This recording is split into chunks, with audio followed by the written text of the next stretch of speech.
This is the One Piece Podcast, episode 524 for the week of June 18th, 2018. My name is Ed. And my name is Alex. And we are joined this week, as always, first by our very special guest, the translator for One Piece and Weekly Shonen Jump, Mr. Stephen Paul.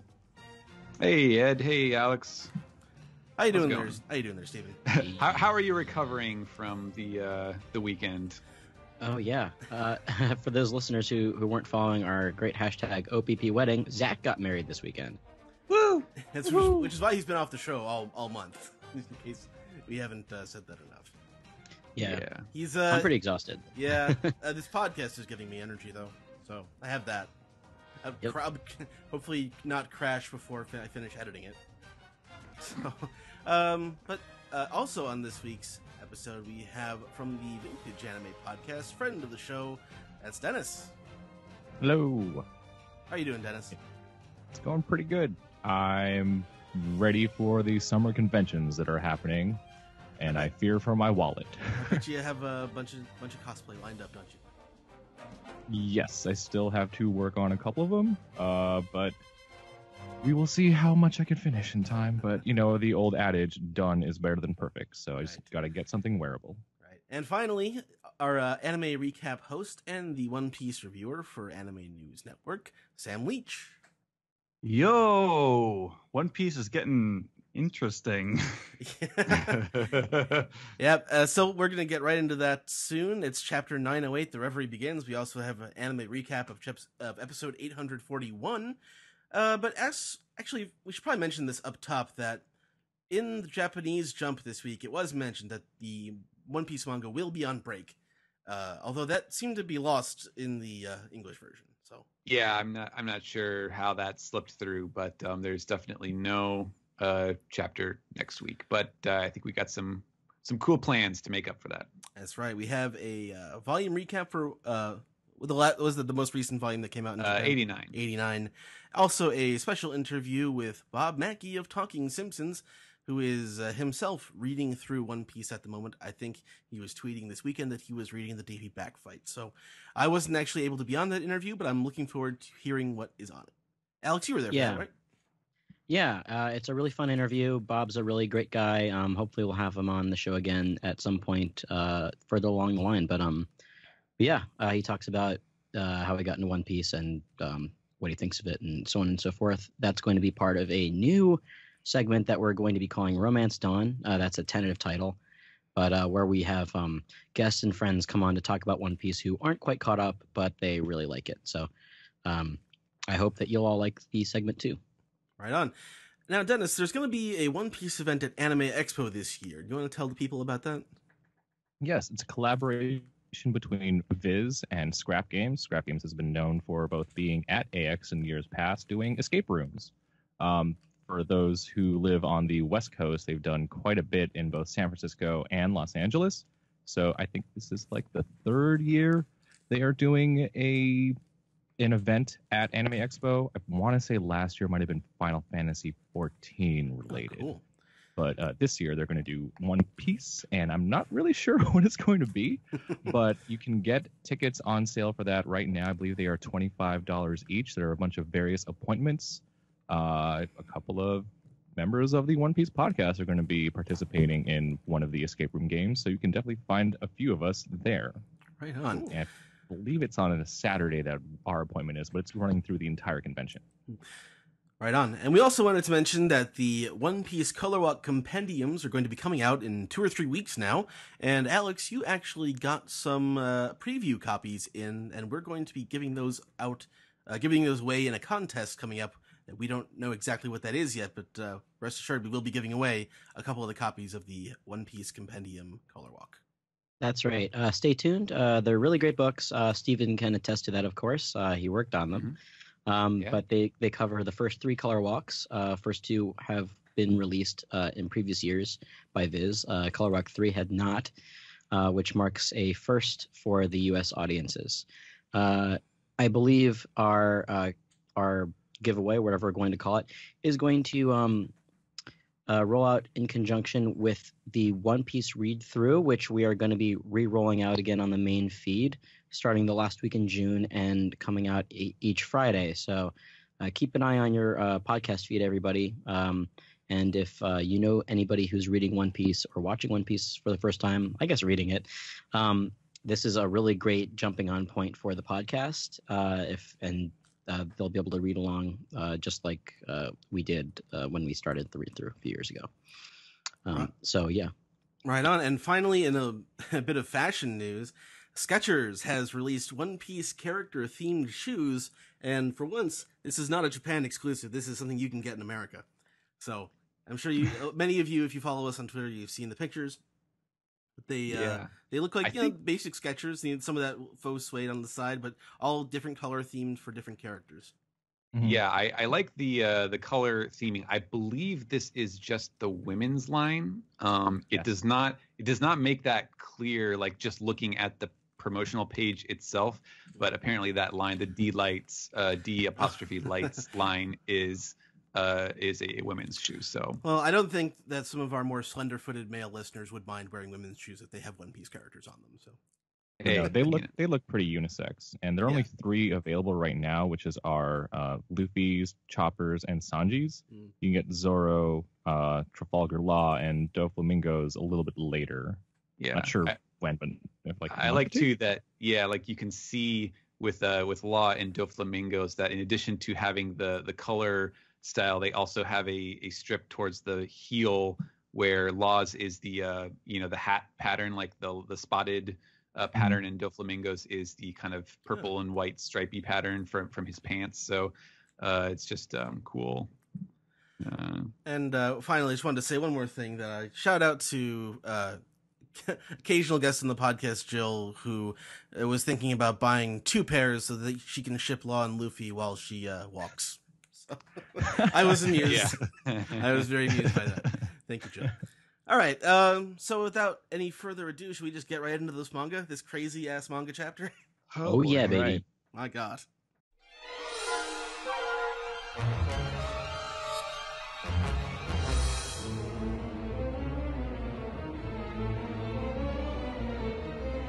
This is the manga recap for chapter 908, The Reverie Begins.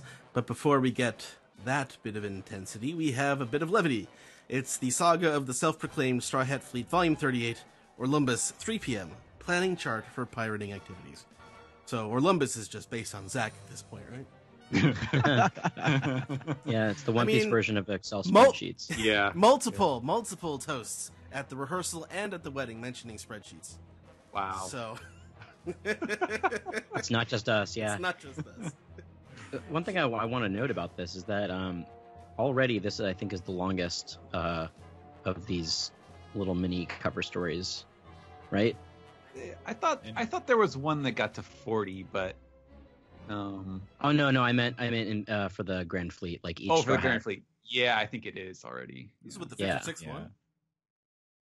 Of his. What? He's done like 5 or 6 now. Yeah. I would have expected this one to be the final one, but no. I would have expected the last week because it was such a good punchline. But I guess not. Yeah. Still going. All right. Does anyone have anything else they wanted to mention? Who is the little one? I don't remember. That's Columbus. Okay. With the culottes. You got to coordinate. Anyway. Columbus. Right. Wishes he was Columbus. Or she? Right. Or she. It's actually unclear. Yeah. Anyway, starting off this chapter in Pangaea Castle, the Mingling Courtyard. So the crowd has really cleared out after the uproar that happened, and this description is, and it's not really clear who's saying that, but interrupted by cuteness. How do you feel now, Shiwahoshi? The bruise has completely vanished. Thank you ever so much, Miss Lady Manchuri. Your power is lovely. And Manchuri is very flattered by this, and she giggles. So this must be a meeting of the world's largest princess and the world's smallest princess, both at once, which I think is, I guess that's Rebecca who's saying that. Yeah. Is that Viola? Viola. No, that's Rebecca. Oh, no, Viola. because No, never mind. She's got the She's got the little Echo. cheerful sign coming from her head. Is that Kiros behind that speech bubble with 2 legs? I think that might just. No, is that? They finally give him a peg leg because you can't see all the way. Oh, that's true. I think Kiros is here. Is he?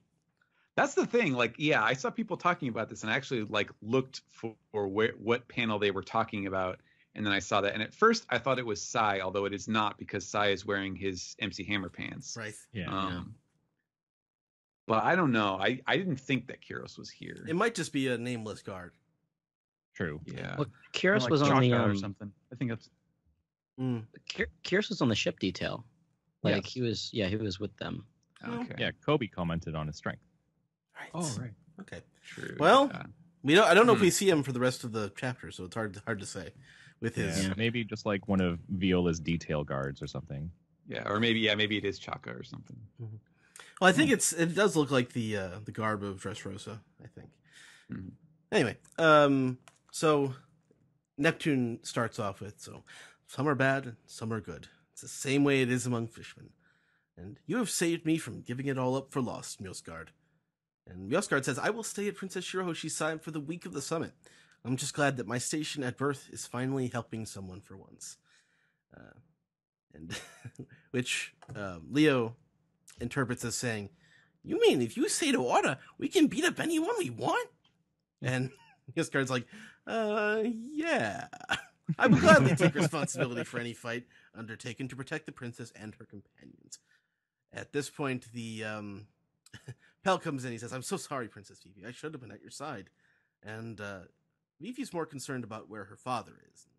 Pell informs her that he went with Admiral Fujitora, the one who sent that letter, to have a discussion with King Riku of Dressrosa. Not depicted in this chapter. Not at all. Yeah. Yeah, that's interesting. But I feel like it's like whatever it is, they have to have a more dramatic moment to reveal what they were talking about. it's three dots and a question mark. Yeah, I like how like Pel's like, oh man, I really should have been here just in case a bomb was about to go off. Pel, the old bomb disposal unit. Meanwhile, outside the front gate of Pangaea Castle, there are 3 gates, each with their own layer of security. Now we get a little diagram of the courtyard between Pangaea Castle and the gate that leads to Celestial Dragon Town, aka the Land of the Gods. Dramatic much? Yeah, yeah, seriously. So I guess that would be Kami no Kuni. I believe it was Kamigami no Chi or Kami no Chi or something like that. Let me I can look that up.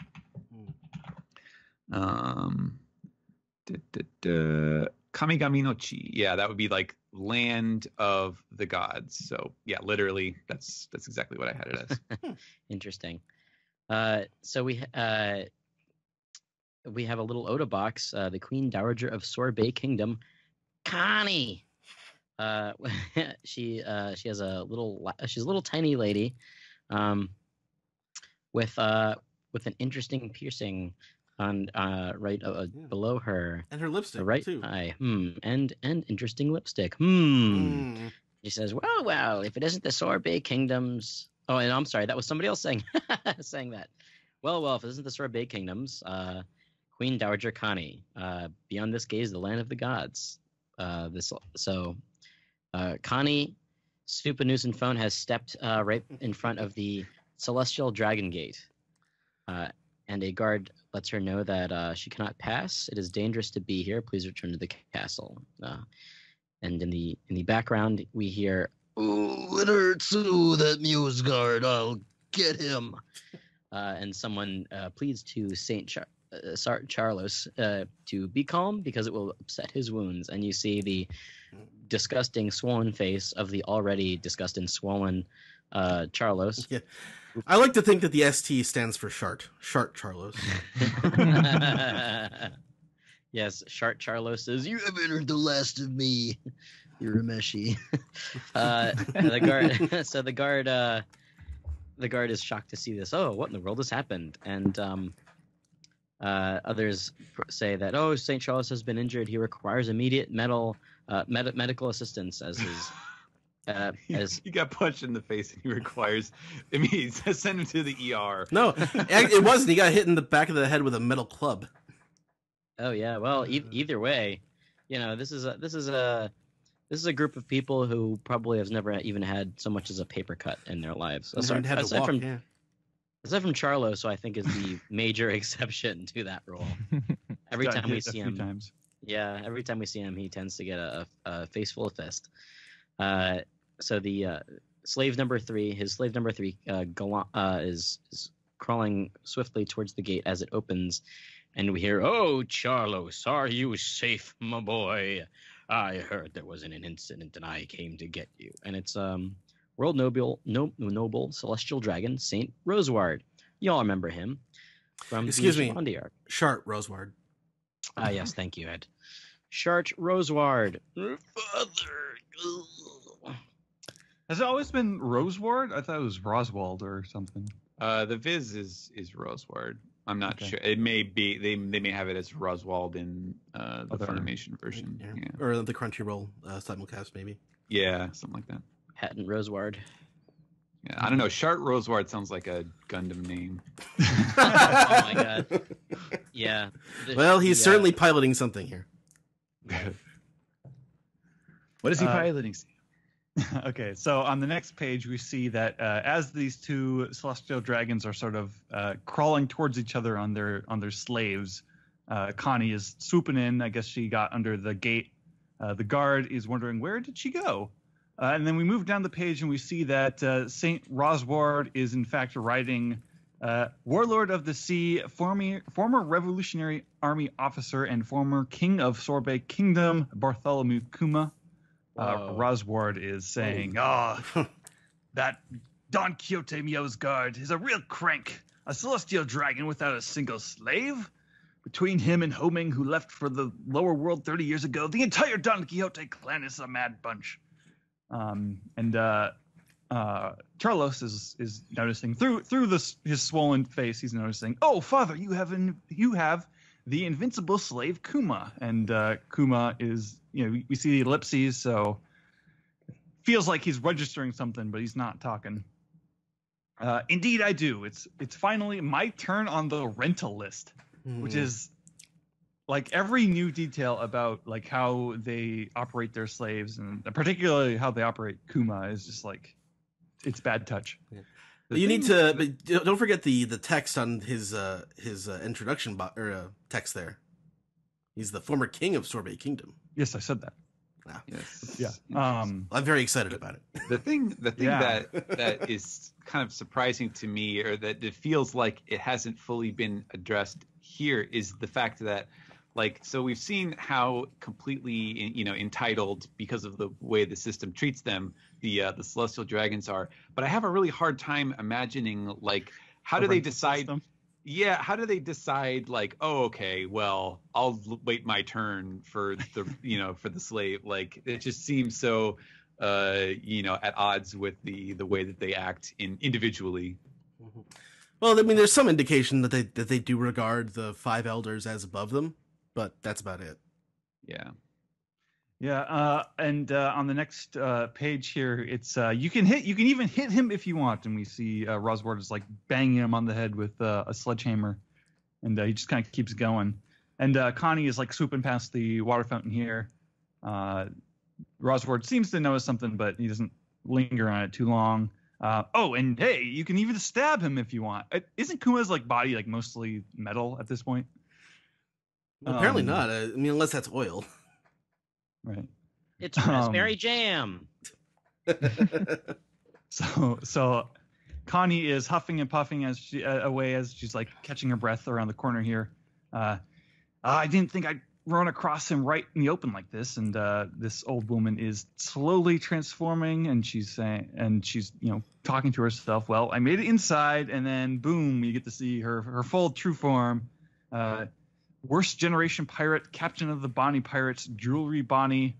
She is now rocking the classic 2-hat look. and she's saying, "You'll pay, I swear it." And Rosward is continuing to just yap his mouth. He's the finest possible slave, one that doesn't even scream.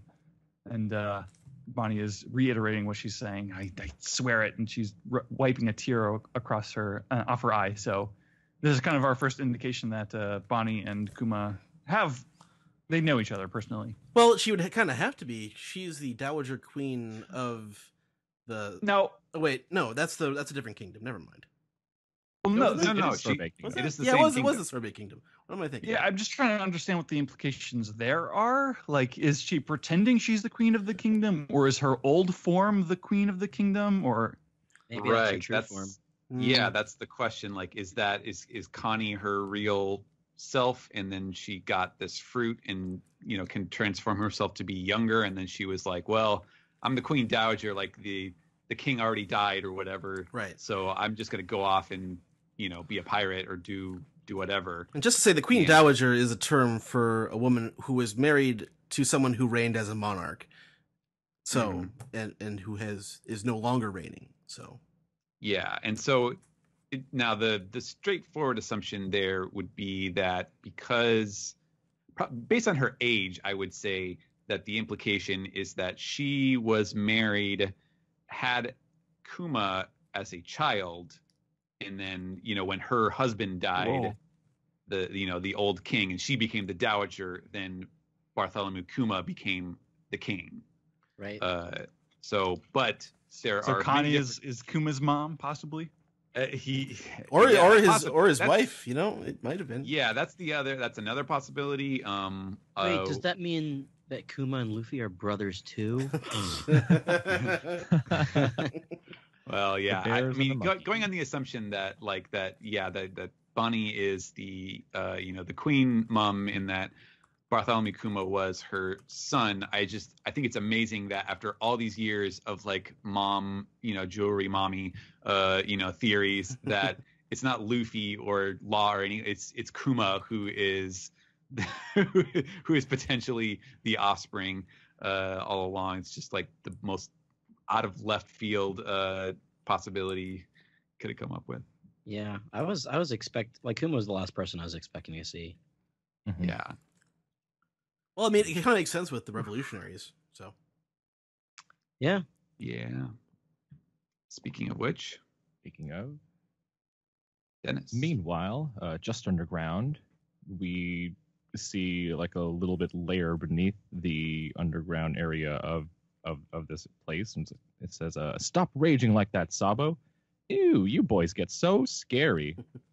Stop raging. How can I not?" And then we get a very angered Sabo yelling around, saying, "Look what's being done to our comrade, to our kind-hearted Kuma." And that's a very nice face of Kuma. I don't think I've ever seen him actually smiling like that before. It's interesting. The government they called him they used to be called the Tyrant Kuma, but that does not look like a tyrant. Oh wow! Now that name starts to make sense. Now, oh wow! I think it feels like they made stuff up about him. Yeah. Fake news. Fake. Well, anyway, we pull away and we see in this what Stephen best described as an underground womb. The womb of Morley. Oh no. Yeah, we see a couple of other revolutionaries around. We see Morley trying to make up some or increase how much space there is, going, I know, we all feel the same way, and we're not going to leave Kuma in that poor state. And is it too cramped? You guys need more space? Let me know. Is everyone okay? How's everyone doing here? Huh? Feeling good? And then we get to Karasu talking with his speaker finally on, going, "It's the reason we're here. The problem is just freeing him. We want to return him to the Kuma of old." But Kuma's been victimized by the world government his entire life. It's because he was the king of an allied nation that they used Kuma as an example. So more backstory that we're just discovering about this guy. For being a revolutionary, for being a king who became a revolutionary? I wonder if that's what it was. It's not clear. Yeah. We'll find out more hopefully in the future. But man, this is turned like I wasn't expecting this storyline to come up after last chapter. I'm like, what? Jeez. So Lindbergh comes, and I think Lindbergh might have been the one saying, "Ooh, you boys get so scary," because no, that would have been Morley. Morley's the one who's like, "Ooh, you boys, why are you always fighting?" Oh, okay. He's Morley's a little gender fluid, I think. Yeah, he's right. True. Okay. And Lindbergh goes that even the hardest man will turn out like this if he should defy the gods. The celestial dragons have CP0 and Navy HQ on their side. If we screw up and get caught, but with a determined look from Sabo, no, we're not getting caught. We either succeed or we die. Dun dun. That's crazy. Sabo's looking pretty fly in this like white and black getup. A little disguise. Yes, in this life and death declaration moment, Sam's like, "Damn, he's looking good there." Big high collar. Yeah. So we move from the revolutionaries to the opposite side, the royals of the world, as we get this little refresher on what the Reverie is, and that includes the famous One Piece world map, which we haven't seen in a little while. The seas of the world are split into 4 parts by the Red Line, which is this giant wall of a continent that spans the globe, and the dangerous Grand Line Sea, which is, that's what Luffy and his crew are on now, specifically the second half, which is called the New World. And you get a nice little diagram. The world government is a massive organization made up of the majority of the world nations, 170 in total, 50 of whom send their monarchs to the Reverie in the Holy Land of Marijoa. So that would seem to explain the question, I think that was last week with or the week before, of the king of the Standing Kingdom, why he wasn't at the, why he was in the cover page story rather than like being on his way to the Reverie. He could have just been one of these other lesser monarchs. Since apparently, and we know that the Ryugu Kingdom, like this is their first time. Like they normally haven't had that option. Well, no, right. they've had that option. They just haven't taken it. Yeah, it's only their second time going up there. Yes, so this is they're all gathered here, and we see these monarchs congregating, and they're just kind of we're getting little snippets of chit chat between them. There's this a lady with her slick back hair saying, Wano doesn't even participate in the government. It might as well just be anarchy. There's no law there at all. And she talks to this King Dracula here, and he's like, yeah, does it even count as a nation? And in the background you see what appears to be Stelly just kind of looking around like Where's my like seat? John Travolta like John Travolta from Pulp Fiction. And someone is complaining about the Navy doesn't run on thin air, we got to have the budget. And the budget. This one king is remarking about all this stuff going on with Big Mom and now Kaido, and King Rashwan, King Sixpack is saying, King of Rashwan, right? Yeah, King Beer of Rashwan. Trouble seems to follow him around wherever he goes, this straw hat Luffy. And then Elisabello finds this, like, you're telling me. And they're like, what the hell why do you find that funny? It's interesting. I wonder if that part of the conversation with regards to Wano is also part of the conversation of we need money. The Navy doesn't run on thin air, so let's go invade Wano or something, take their money. I don't know if that's supposed to be linked, but it feels that way. So I'm just saying, you look out for a Commodore Perry character in the Wano. That's a good angle. Yeah. There will be I'm sure, any sort of Japanese historical, it will almost always have a reference to Commodore Perry or the Black Ships. So yeah. Anyway, go to the next page. Yep. So even more kings have things to say. Cobra notices that the position of the chairman rotates, but Luffy is on his mind, of course. Who is it this time? This was what was her name? Morlon. Yes. Queen Morlon says, "Who is it this time?" And our favorite Burger Ham Lincoln says, "It's me. Greetings, everyone." Riku notices that Ballywood is the current chair country, and a Clockbeard. Clockbeard. Yeah, remember him from the Oh yeah. a long time ago? Yeah, I love This his is Bobby so- hat. His Bobby hat. yeah. I don't He's remember him. Wow. he's clearly the analog for Great Britain. Here we finally get to get a good look at his face. For those of you who don't remember him, when you see, I forget when it was. I think it was around the time Dressrosa ended. Yeah, that was the scene where we first saw Stelly from behind. Yeah, They were staying at the hotel On in the way- Logtown. Yeah. Yeah. King. We were on the way to Whole Cake Island then, I think. Yeah. King Bobby hat Clockbeard. that's right. Well, that's his Second. name until further notice. Sure. Salutations, he says. And then another queen says, "This should go quickly." And Hey, who's that You know guy? hey, you know what? That's our favorite guy, Mr. Hilter. Jesus. Man, Yeah, it's they couldn't have what's his gone with name? a girl Hitler. no, not this time. She's too busy governing Unterland. Right. It's, Um, God, I wish they didn't. I wish Yeah. Oda didn't do that. But oh well. Well, hey, he's got looks like he has a beard, so it's not really the guy that we're thinking of. And he's got Pretend two. he's a J. Jonah Jameson, and he just wants pictures of Spider-Man. He does. He doesn't like Charlie Chaplin. There you go. He's a big fan of the old silent film era, and the King of Kano. Is Kano? Yeah. Mhm. Is he the king or is he just like a representative? Well, I guess it's. you this have is to be a a- king to go yeah. to the Supposed to be reverie. monarchs. So. Yeah. Well, monarch King of some kind. Yeah.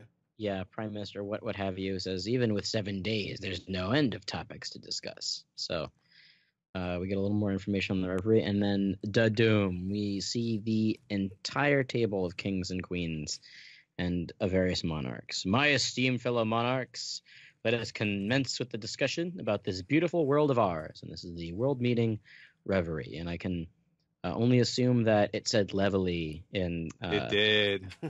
Yes, in he the- did. He did use that same spelling that was on the that banner in the background from the one chapter a while ago. So this is a really. Oh yes, I'm sorry, Stephen. No, that's all. That's Yeah. No further comment. So this is a really cool splash page of all the kings. I was trying to find Walpole, and I think that's him right above, or right between the R and the E in Reverie. Okay.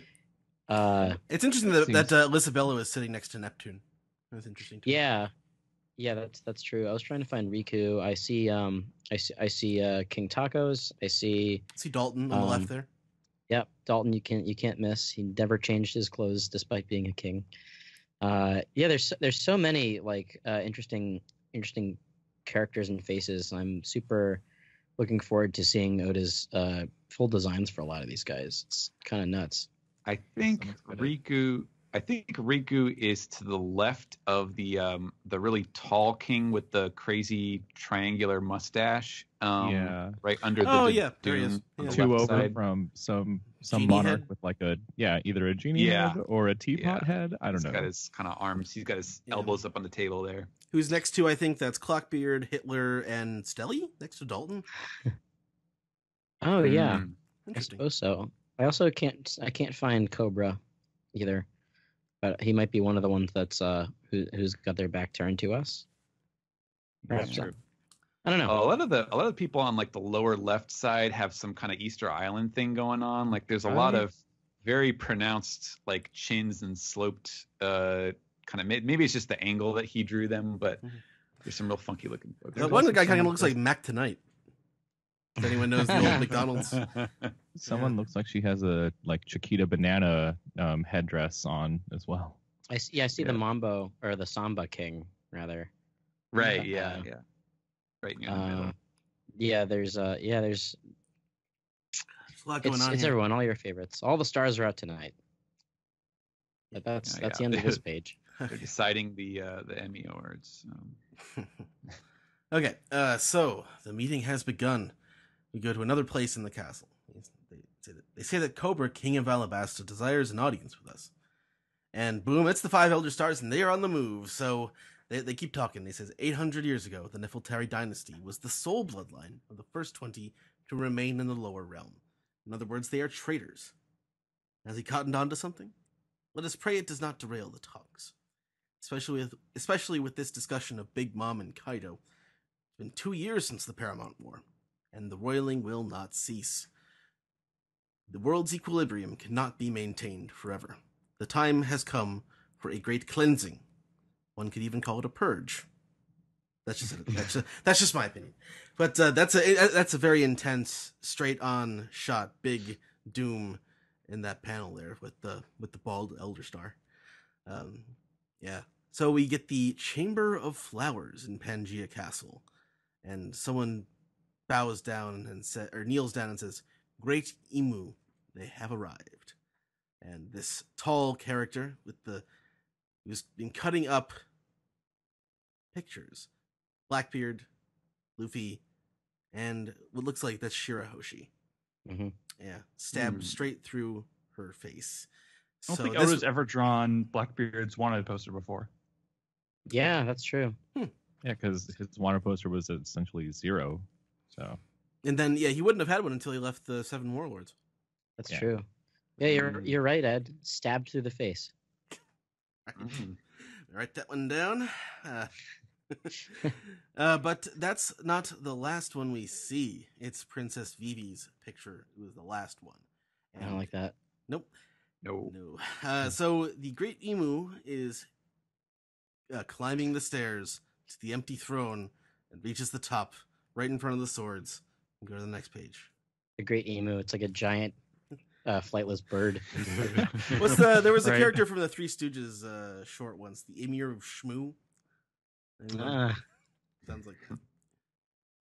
So on the last page, we see the Great Emu making his way towards the throne, and the 5 Elder Stars are all gathered below the flight of stairs leading up to that.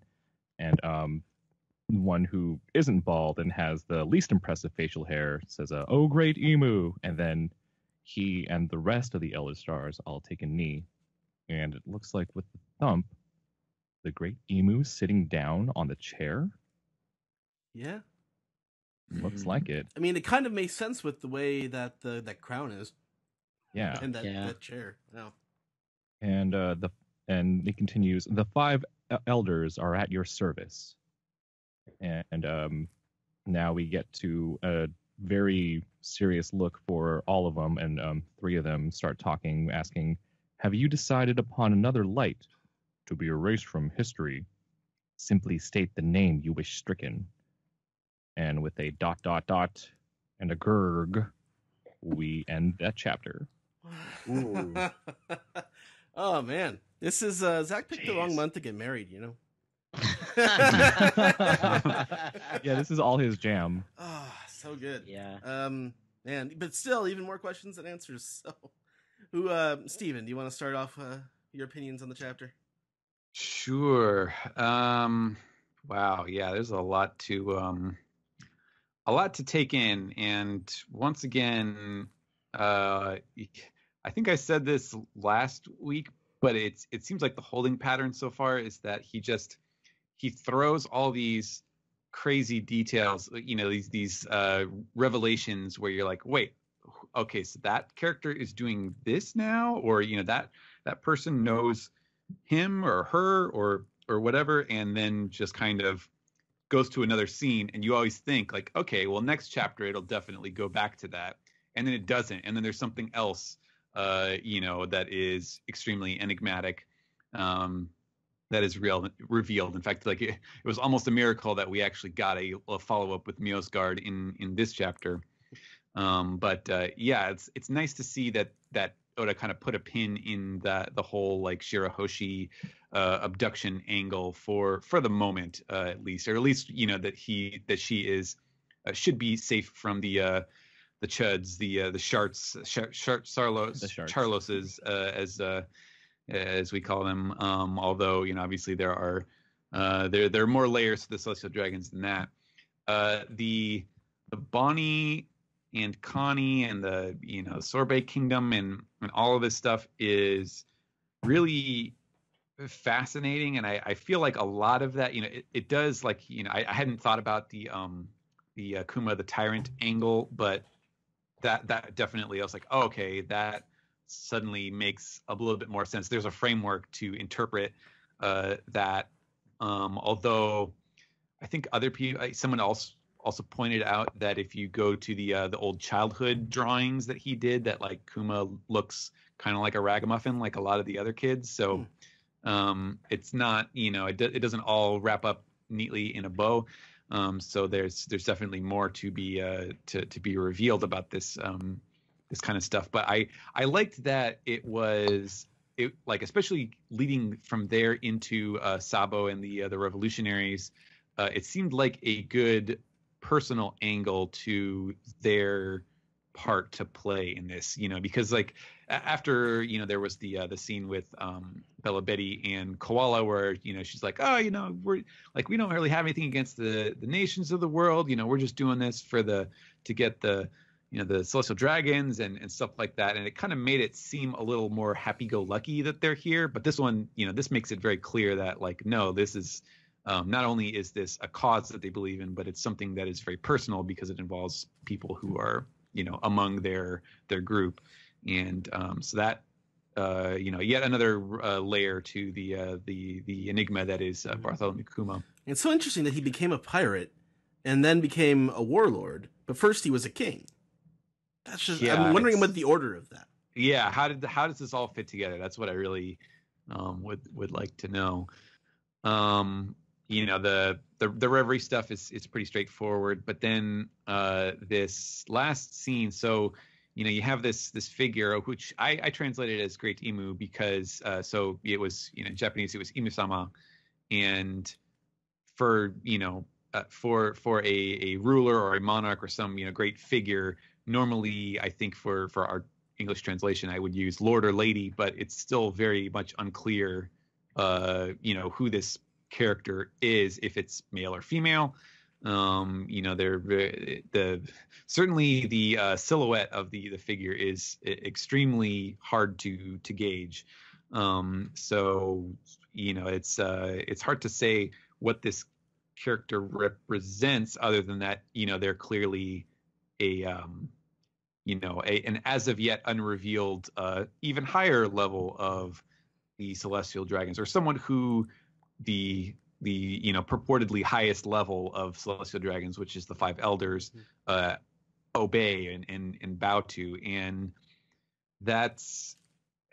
it's a lot to take in. I'm still not sure if I actually like the idea of there being one super king or queen or secret ruler or whatever the case may be, just because it is completely coming out of nowhere as far as like the story background that we've had up to this point. So I'm not sure how I was actually feel about it.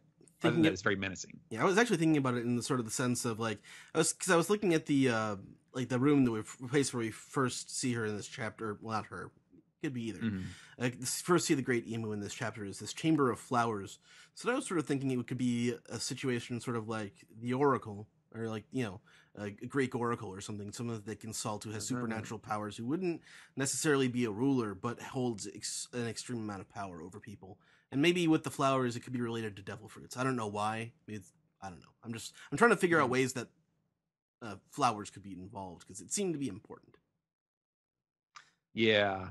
It's a very mysterious looking place that the character is, and as far as like the cut up posters and stuff, I guess I will let someone else try to tackle that. But it does not, whatever the situation may be, it's not presented as a good thing. I think in the language of comics and film and such, it looks very menacing. Someone pointed out to me that like in the pictures cutting up, like Blackbeard, Shiroshi, and Luffy, they've all got an eye cut off. Yeah, it's true. I noticed that as well, and I wasn't. Yeah, again, it's like I'm not sure if that is symbolic or if that's just somewhat coincidental or a red herring, but We're all getting it's- eye patches. Yeah, it's very curious. But then the picture of Vivi seems to be whole as it's being held there. So. And then there's the whole discussion about what Cobra's been up to this whole chapter, Mhm. talking with Fujitora and Riku. That and talking about in Fujitora, whose goal is, we know, to disrupt the equilibrium of the world and eliminate the 7 warlords, and that seems to figure into this. Mhm. Yeah. Sam, what are your thoughts overall? My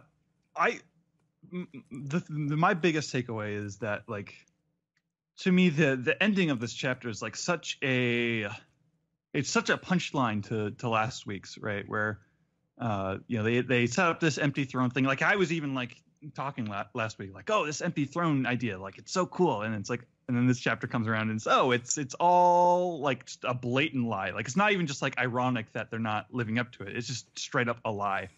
Yeah. And I thought that the shape of the crown, like, that's too obvious of a giveaway that person would sit on the throne, but no, it was actually just right in front of my face. Yeah. Because the world government, particularly the 5 Elder Stars, for most of the series have always been in this kind of gray area where you don't know what their goal is necessarily. Like, they talk a lot about this sort of the balance of power. They talk a lot about there's a real possibility. Like, I've always been open-minded to this idea that, like, whatever it is they're doing, they're doing something that they think is, like, for the betterment of the world, possibly. Like, I was open to learning that to be the case. And a chapter like this, I think, like, takes so much of what the ambiguity that they were kind of working under and, like, makes it pretty clear that they're the bad guys, because now we've got, the way I'm reading this, the implication seems to be is that Emu is like a villainous character. Like, he is a person who sits at the very, or he or she, or is a person who sits at the very, like, top of the world, and is now, like, probably more ready than ever to, get in Luffy's way, basically. So it's like, okay, here's this crazy power that Luffy will, like, have to overcome. So, like, that makes Luffy's sort of dynamic with, like, the world government, like, potentially a lot more clear than it's ever been, I think. So that's really interesting. And the Kuma stuff, like, man, like, I feel so bad for Kuma. Like, I think that I mean, there is a lot of mystery around him, but I think sort of the mythology that they're leading you to sort of create in your head about him, I think, is one of the most interesting. Like, I think as a character, I think he's one of the most interesting characters in the series, just because, like, you can fill in the blanks so many ways, and he's just, like, such a interesting and, like, complete feeling character, even without all the information. Like, I really think he's, like, the Revolver Ocelot of One Piece.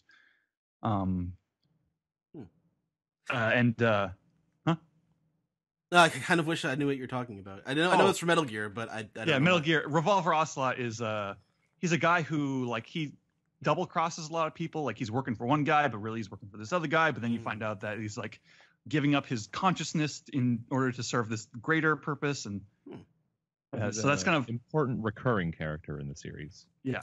And that's kind of how I see it. Like, Kuma voluntarily allowed himself to be, have his consciousness taken away, but it's, like, all a part of, like, some plan that the audience doesn't know about yet. And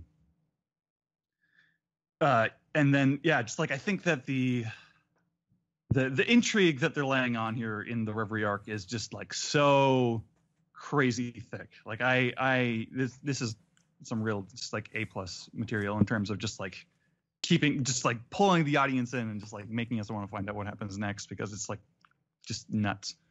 Dennis. Oh, and Wano is the last thing. Right. There's always one thing. Go ahead. Just the them talking about, like, how about Wano being, like, this lawless land. Like, obviously that must be, like, setting up, like, we're gonna find out they run, like, a ridiculously tight ship or something. Yeah, well, they do have the national seclusion policy, so it's a pretty direct analog to Japan during the middle of the 19th century. So, right. Anything else, Sam? That should do it. Okay. Dennis, what are your thoughts?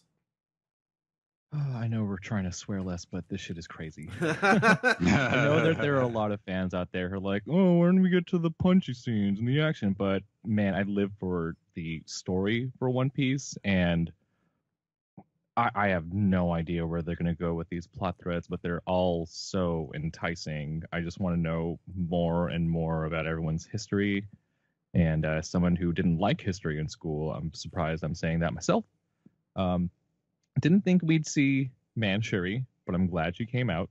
And it was cute seeing the world's largest princess and probably the world's smallest princess together. They looked like they'd make good friends. She apologized for being scared at first. That was so cute. Yeah. I know we're going to talk so much more about like what on earth is going on with Kuma and Bonnie in the upcoming chapters, but yeah, as Steven said, I definitely was not expecting that kind of relationship between those two. What the actual relationship is, obviously we don't know for sure. Though I do find it funny that the first thing I could think of when they introduced Connie as the Dowager was, does Oda watch Downton Abbey?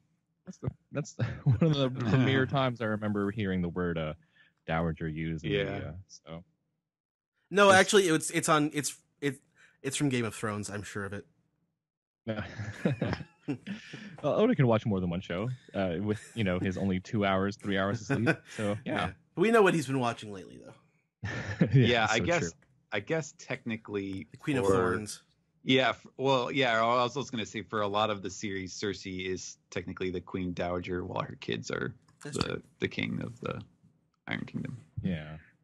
And, I am very, very concerned about Vivi, since that is the last picture that the great Emu has been holding in his hands. I just hope it doesn't become as lame as like Shirahoshi's attempted kidnappings and stuff. So, well, there seems to be a qualitative difference between the elders and the great Emu and the Sharts, as they were. Yeah. Man, there's so much to absorb, and they're just motivated by greed and just an entitlement to everything. That, but it doesn't seem like they have a goal. Their goal is just to, pass every day in as much comfort as possible without any regard for anyone else. Whereas the elders and the Emu have something else. Yeah. Do you think in the 10+ years since they've been introduced, we'll finally get names for these guys? Elders? Baldy, Blondie, Beardy, Scarface, and the one with the hat. Gorbachev and the one with the hat. Yeah. I would like to know who they are. We'll see how that goes. That's pretty much it for me. Like, a lot of stuff has already been said, and I know that we're going to get more into it with Piece Together and stuff too. So. That's right. Alex. So something's been giving me thoughts, and I wonder if Mjosgard knows exactly what Shirahoshi is. I was a little suspicious. Maybe he isn't like the good one. Until Roseward mentioned that Mjosgard is the only one who doesn't have slaves. Like, it's I don't know. Maybe he is an actual good guy, but I also wonder. I do wonder if he knows that she's an ancient weapon, and like I've been saying, the fact that there's an ancient weapon here at Marie-Joie is that's huge, and somebody has to know about it. And Vivi also is connected to an ancient weapon. The poneglyph in Alabasta reveals the location of the other one. That's right. And if you look at those, the wanted posters, the pictures that were cut up by Emu. I think there's a reason that picture of Shirahoshi is there. A big reason, because she's large, right? An ancient weapon reason. I think it'd be super funny if her picture was gigantic though too. They cut up this huge 11 by 17. Yeah. Actually, I thought it was funny how much bigger Neptune was than everyone else at that table. Yeah, pretty good. I don't know. No dragons at the Reverie? No, doesn't seem that way. Yeah, so I'm like, I have such a bad feeling about this. Like, I think somebody's gonna die, and it's gonna change the status quo of the world again. I don't know. Well, talking about With, snuffing out a light, I mean, what else could that mean? I mean, and I wonder who was the last light they snuffed out. Was it Ace? Was it Whitebeard? Or was it Roger? I assumed they were talking about like O'Hara and that kind of stuff. Mm. Could be. Yeah. Maybe Alabasta is the next light. Not a person, but the country. Yeah. Well, I mean, yeah, there's a lot of circumstantial evidence there with the picture of Vivi being the last one, looked at, and which is immediately following them talking about the Nefeltari dynasty being traitors or, being not like the other of the first 20. So, and then Cobra talking to Riku and Fujitora. Again, the equilibrium of the world is being challenged here. Mm-hmm. Yeah. So now that we've seen Blackbeard's poster also cut up, I wonder if that means that was the second poster that Emu had when they visited the gigantic straw hat below Marijua. Oh, yeah, that's right. Yeah, there was another poster. Mm-hmm. Well, yeah, I mean, that looks like it, all the pieces are kind of scattered, but I don't think I see any pieces that would suggest that there's more than just the two, because the picture of Shirahoshi is obviously just a picture. But as far as wanted posters go, yeah, I don't see anything other than Luffy and Blackbeard. I have like one more note before I hand it off to you, Ed. Mm-hmm. They said that the revolutionaries said that Kuma, like not leaving Kuma there, is the reason they're here. So I'm trying to piece together, their declaration of war against the Celestial Dragons, and what that has to do with Kuma. I know that's it seems more personal than anything else now, more than it is trying to. Well, I think it's send more a message. I think it's also about what Kuma did in the first place to be, slaverized by the world government. What did he rebel against? What did he go against the elders or the celestial dragons and end up this way? What did he do? God, I'm part of me is also worried that Oda is going to end this, this reverie like at any time, and we're not going to get even like a single answer to all these questions that keep getting brought up. Well, he is Oda. Yeah. I don't know. Is it, anything else? Oh, so I think that the chairman position of chairman rotates. Now, is that per reverie or is that? Yeah, I believe so. Yeah, I see. Not per day.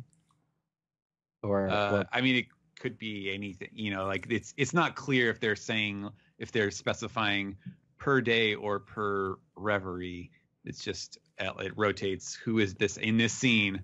At the very least, we can say it is, King Burger, King Hamburger. Program Lincoln. Yeah. Yep.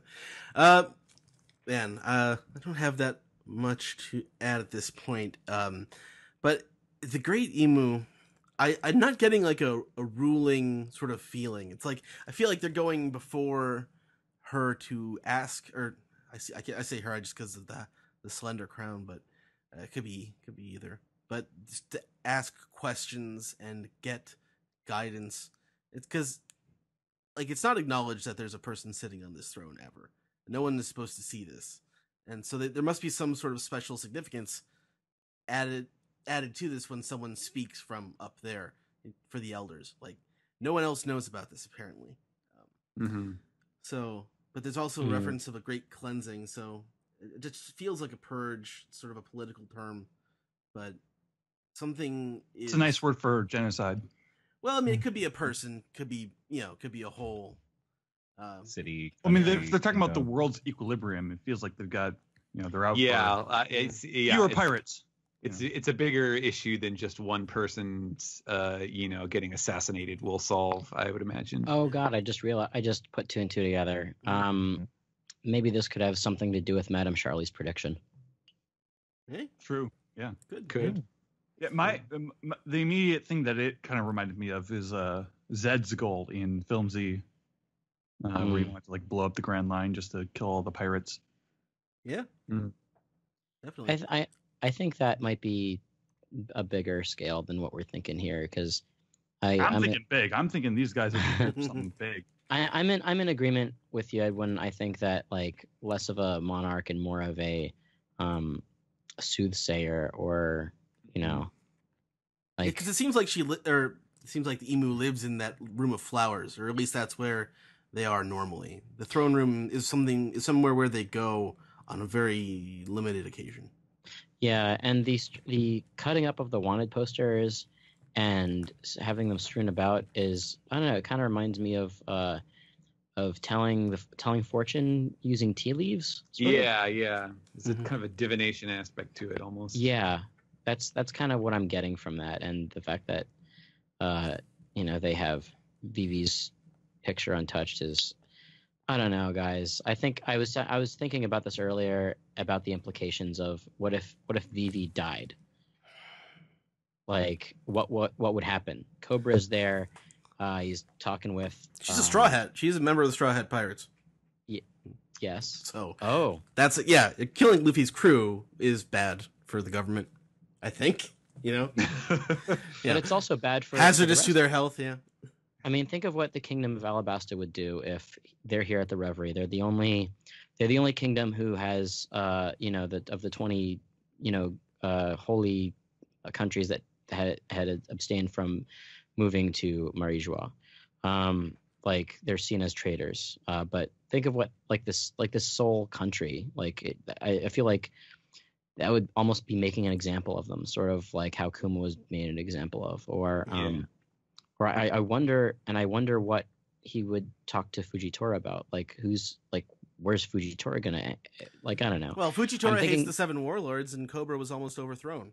So I guess that's true. Yeah, there's that. I don't know. I'm trying to think of just how much shit could go wrong if one person died here at the Reverie, and a lot could happen. I don't know. I'm just throwing spaghetti at the wall, seeing what sticks. All right, I think that's it for the manga recap. Unless anyone has anything they want to ask, we can get right into the piece together. All right. I'm sure our fans have a lot to say. Yeah. Yeah.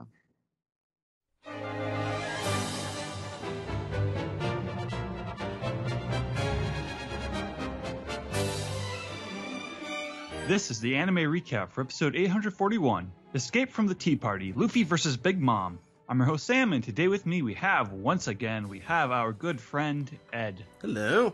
It's a pretty accurate title this week. Yeah. The title card begins at 4 minutes and 37 seconds. The opening shots are just like all of the Charlotte family raising their, I think it's the candy jacket guns designed to kill the Vinsmokes. Yeah. Katakuri looks like weirdly too right with a gun. Like there's like an edginess, there's like a comical edginess to him. I can see that. Yeah. So they all start shooting at Caesar and Bedge, and they're all going at it. Big Mom is laughing. Eventually the smoke clears and Germa has arrived to save the day. Even though the bullets are for Germa, they've stopped the bullets with their capes or whatever. There's a cool scene or just a cool shot of Big Mom being reflected in Caesar's eyes at the beginning of the episode, I thought. There's some interesting it actually doesn't feel like there's a lot of animation in parts of this episode. There's a lot of shortcuts, but there's also some. There's quite a bit of action animation, more than normal with this show. But when they're doing the action, they take some artistic chances, especially with Luna, that I thought were pretty cool. It actually sometimes it actually looked like a video game cutscene or something like that. Yeah. So Caesar flies off. He grabs Veg, and then they're heading to the wall. Germa follows with their flying shoes. So now not most of this episode is very DBZ where most of the characters can just fly. It's my turn, then it's your turn, and then it's we have to go in order through all of the Charlotte family. Yeah. Katakuri, he's got his observation hockey. He knows that their plan is to go over the wall. I like how this kind of scene plays out where Mom just like grabs Prometheus by like the cheek and just whips him across the scene. Well, it's actually, she does that again with Zeus, and that's actually the even bigger one. You know, and this episode actually gives Smoothie a lot to do. I feel like she gets more character development, or at least stuff to do in this episode than she does for a lot of the manga. She gets screen time. She gets some screen time. And she's clearly admired by her siblings. Right. The Straw Hats who are still in Capone's body. They're holding Luffy back. They're like, nope, don't even get started on this. And then our favorite Charlottes, Master Capone and Just Capone, they're fighting Reiju. This is like a pretty like elaborately animated sequence where like they're lunging at Reiju. Reiju is like poisoning their necks, and then this is when Smoothie shows up. I'm sure this was in the manga, but like I didn't really pick up on the detail where like Smoothie's wringing their necks around each other and like squeezing them out that way. Yeah. Big Mom is very menacing in that scene where she interrupts that.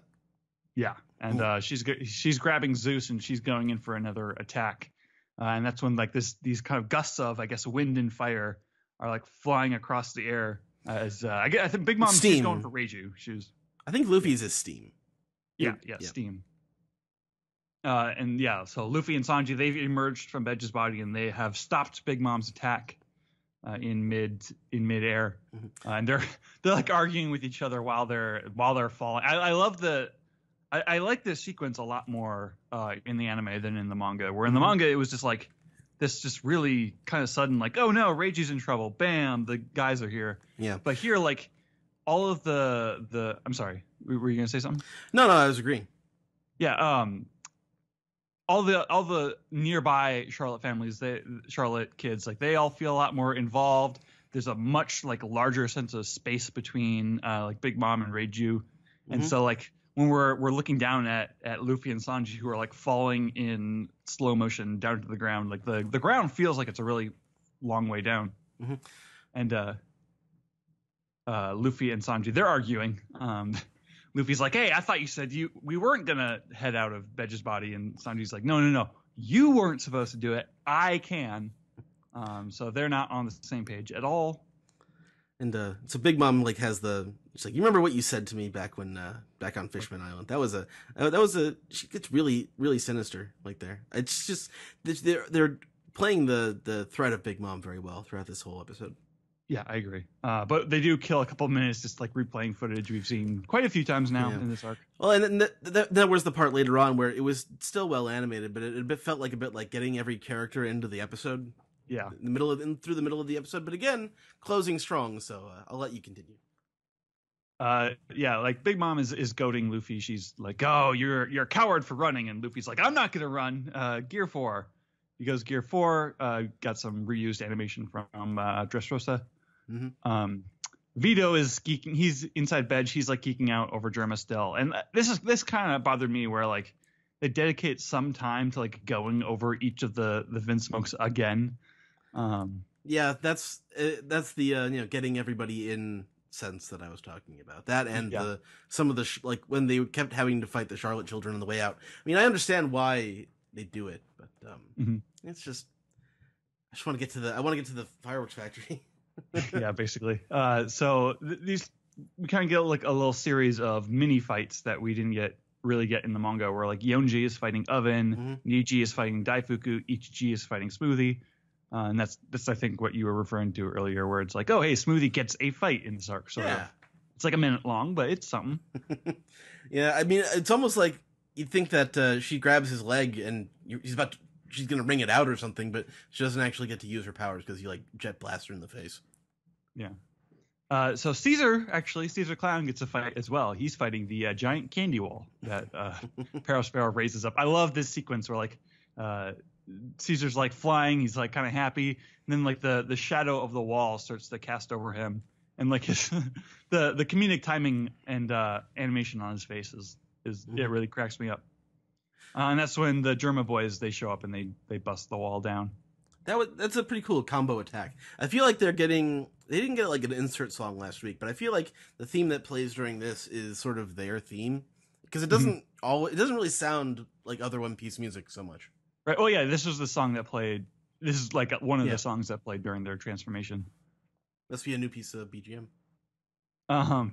Inside Bedge, the Straw Hats are all going, "Go Caesar!" But they have to like pin in just in case. Oh, but he's still a loser. Don't worry about that. We still hate him. But go Caesar! And then we get a scene between Dufeld and Stussy over the Tamate box. Dufeld is trying to like the box has kind of drifted over to the edge and it's about to like fall off. Yeah, it got blown away and like it didn't quite fall all the way down which Right. sort of following from the scene last week or a couple of weeks ago. Yeah. And Dufeld, he's trying to open it up, and Stussy arrives and flying finger pistol. Yeah, It turns out she is actually the former queen of the Pleasure District. I don't remember if the manga said former or not. I don't remember. But she's the former queen of the Pleasure District, and she's currently a member of CP Aegis Zero. So she is working for the world government, and so that's quite the development. Yeah. And she notices that Morgan's is there. He's been hiding around the corner this whole time. And they're kind of like making a deal, like, oh, if I'll let you take pictures of the contents, but I get to take it with me back to Marie Joie. I'd like it for her to take if she actually took what was in the Tamate box back to Mary Jo. That'd be great, But we don't get to see what that is until next episode. Right. And so now we come back to Big Mom and Luffy's fight, where we get to see a little bit of their fight. They clash, but it doesn't last long before Luffy realizes, okay, we gotta get out of here. After Kaido, gonna kick your ass next. And Big Mom is like, ha, like you could beat that guy. And then like it kind of occurs to her, she's like, well, wait, no, you won't even get a chance to fight that guy. I'm gonna kill you right here. And then that turns into Judge arrives, and Judge actually kind of looks cool. I don't know. Like, in and like he's still so like self-pitying and kind of pathetic. Yeah. Like he gives it some. I don't want to say he gives it his best, but he gives it some goes gusto. for it. Yeah, he goes for it. And we're getting kind of I guess one of the most clear ideas of like what it is he's fighting for. Like he's talking about like 300 years of yada yada yada. I'm gonna make Drema great again. Right. And Big Mom is not having it. She just bites his spear with her teeth and shatters it, and he gets wrecked pretty quickly. That was impressive. Yeah, she like swoops in, she grabs him, and then she's going for Zeus, and it's this big like lightning bolt, and she just smashes it on his body. You see the little animation of his helmet is starting to like glow, like it's about to crack. Mm-hmm. But the episode leaves us in suspense before that can happen, and we linger on a shot of Sanji, who's like, "Oh, I don't know how I feel about this," and to be continued. Yeah. And it was impressive how Big Mom was, how they portrayed her breaking Luffy's Gear 4. Like, I mean, when she counters his attack, he just sort of blows away. That was really impressive. And Sanji has to like catch him. Mm-hmm. And this episode was sort of high on style, but a little low on content. Yeah.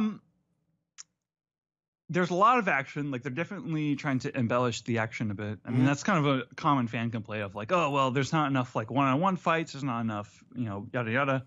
So I guess this is kind of a way that the anime can both kind of buy some time and give people what they want. Yep. I mean, and most of it, I don't think is that interesting. Mm-hmm.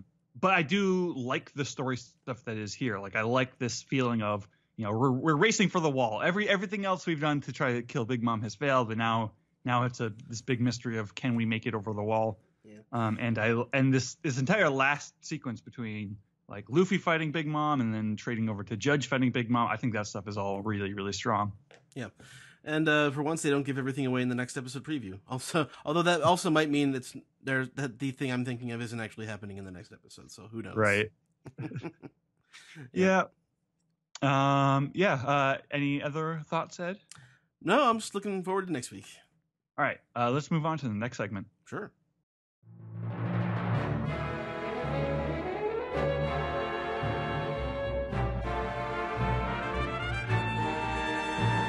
This is the Piece Together segment where we take your questions, your comments, your theories, and, well, we Well, there's a lot more questions than anything else this week, so let's just go get straight into the first one. That's This Piece with Sam. You got that for us? Yes, our first disc piece comes from Morgil. When I first read that page with the Bonnie reveal, I thought she was calling Kuma her father, but then I realized the dialogue balloon was coming from Charlos off-screen. However, it still got me wondering just what is her connection to Kuma.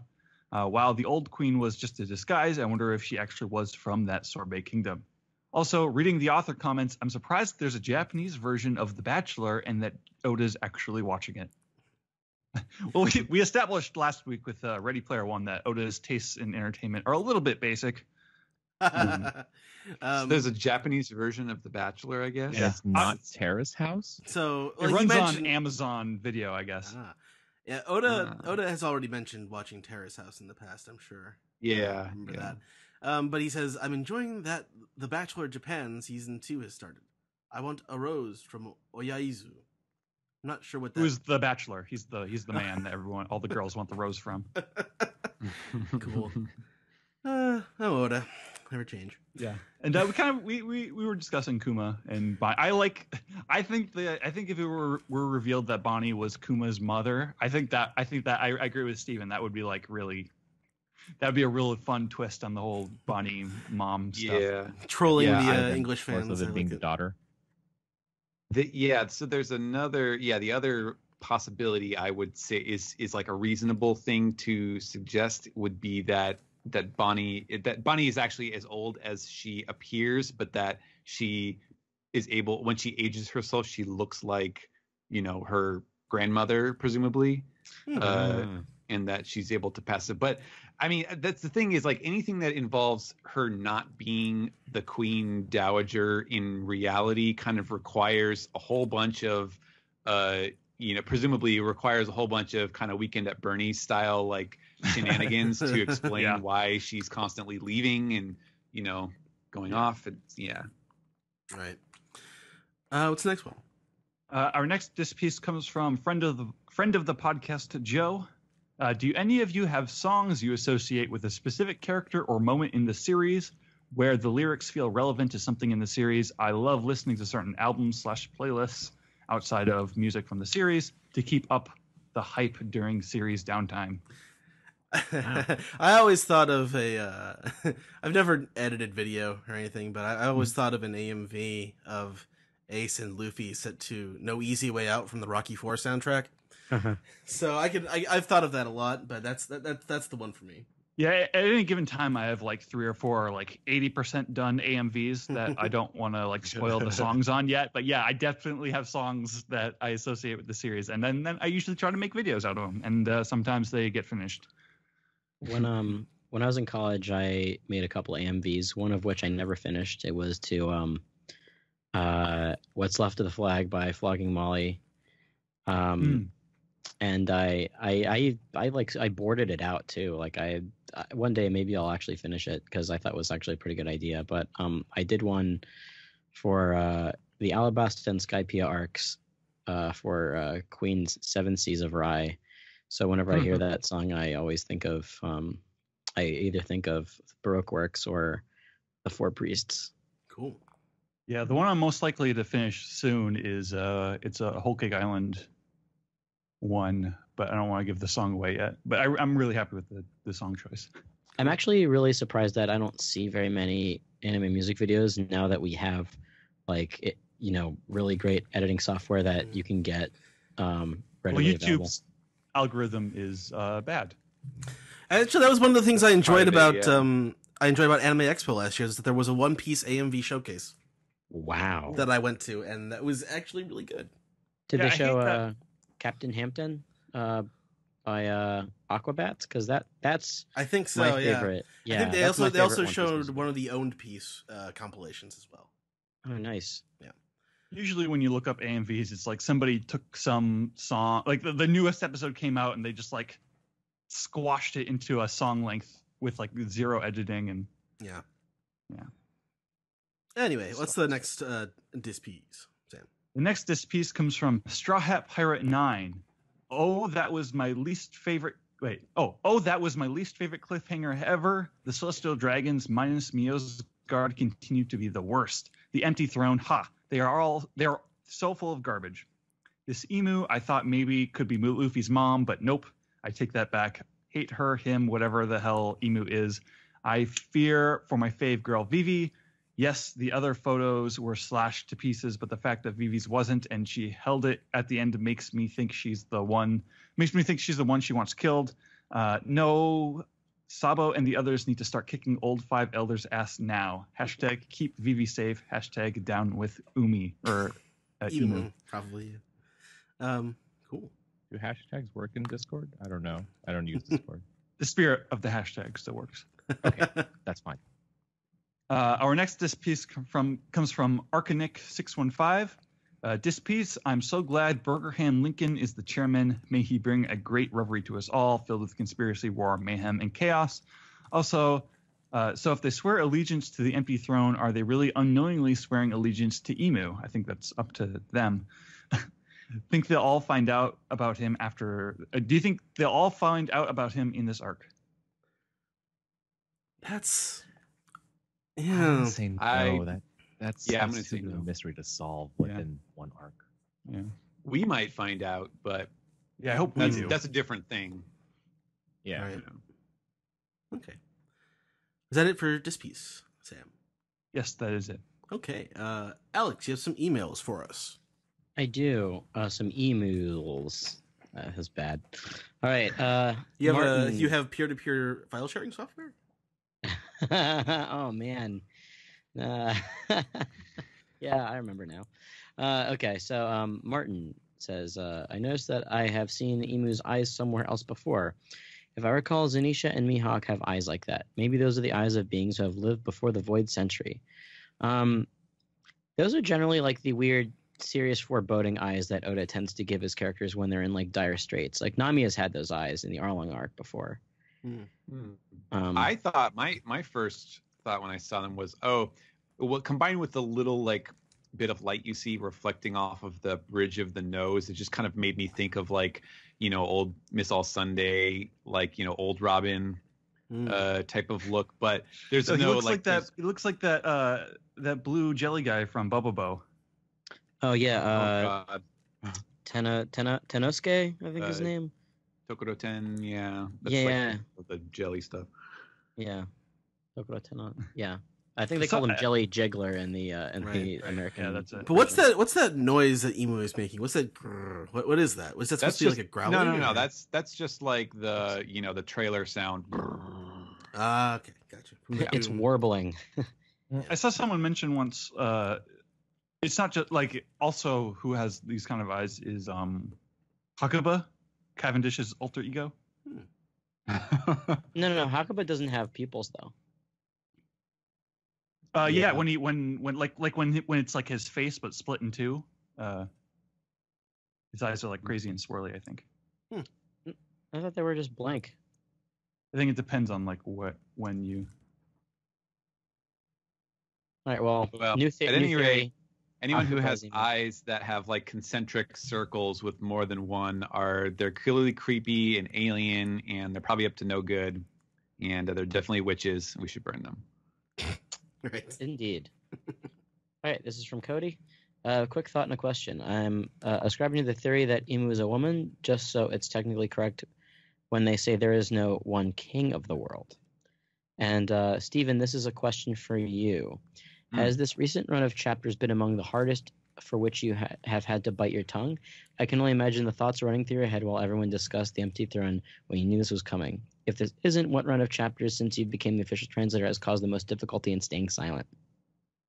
Okay, I don't know. I couldn't tell you like what period has been the hardest to keep a secret, but actually it has not been as hard as you would think, and it's for the reason that I think I was talking about on the manga recap, which is that each chapter is just like a completely different, mindfuck, like, reveal thing that you wouldn't have seen coming based on the previous chapter, and he's not answering these questions that are posed by the previous chapter. So there haven't really been like things like literally. I think the only thing that I held my tongue on was the thing about the the king of the Standing Kingdom possibly not being at the reverie, because they're, not all of the kings of the world go, but like that's obviously such a minor thing. But it's just like there's so little that he is actually like picking up and immediately resolving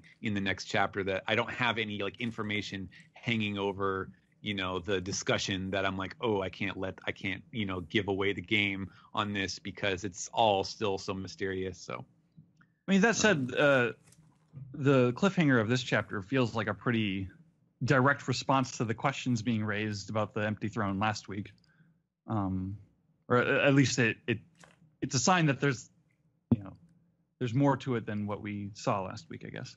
Yeah, that's true. All right, this last email comes to us from Matthew. He says, "Just thought of a game that might be fun." The title of the email, by the way, it says, "Let's play One Piece Mad Libs."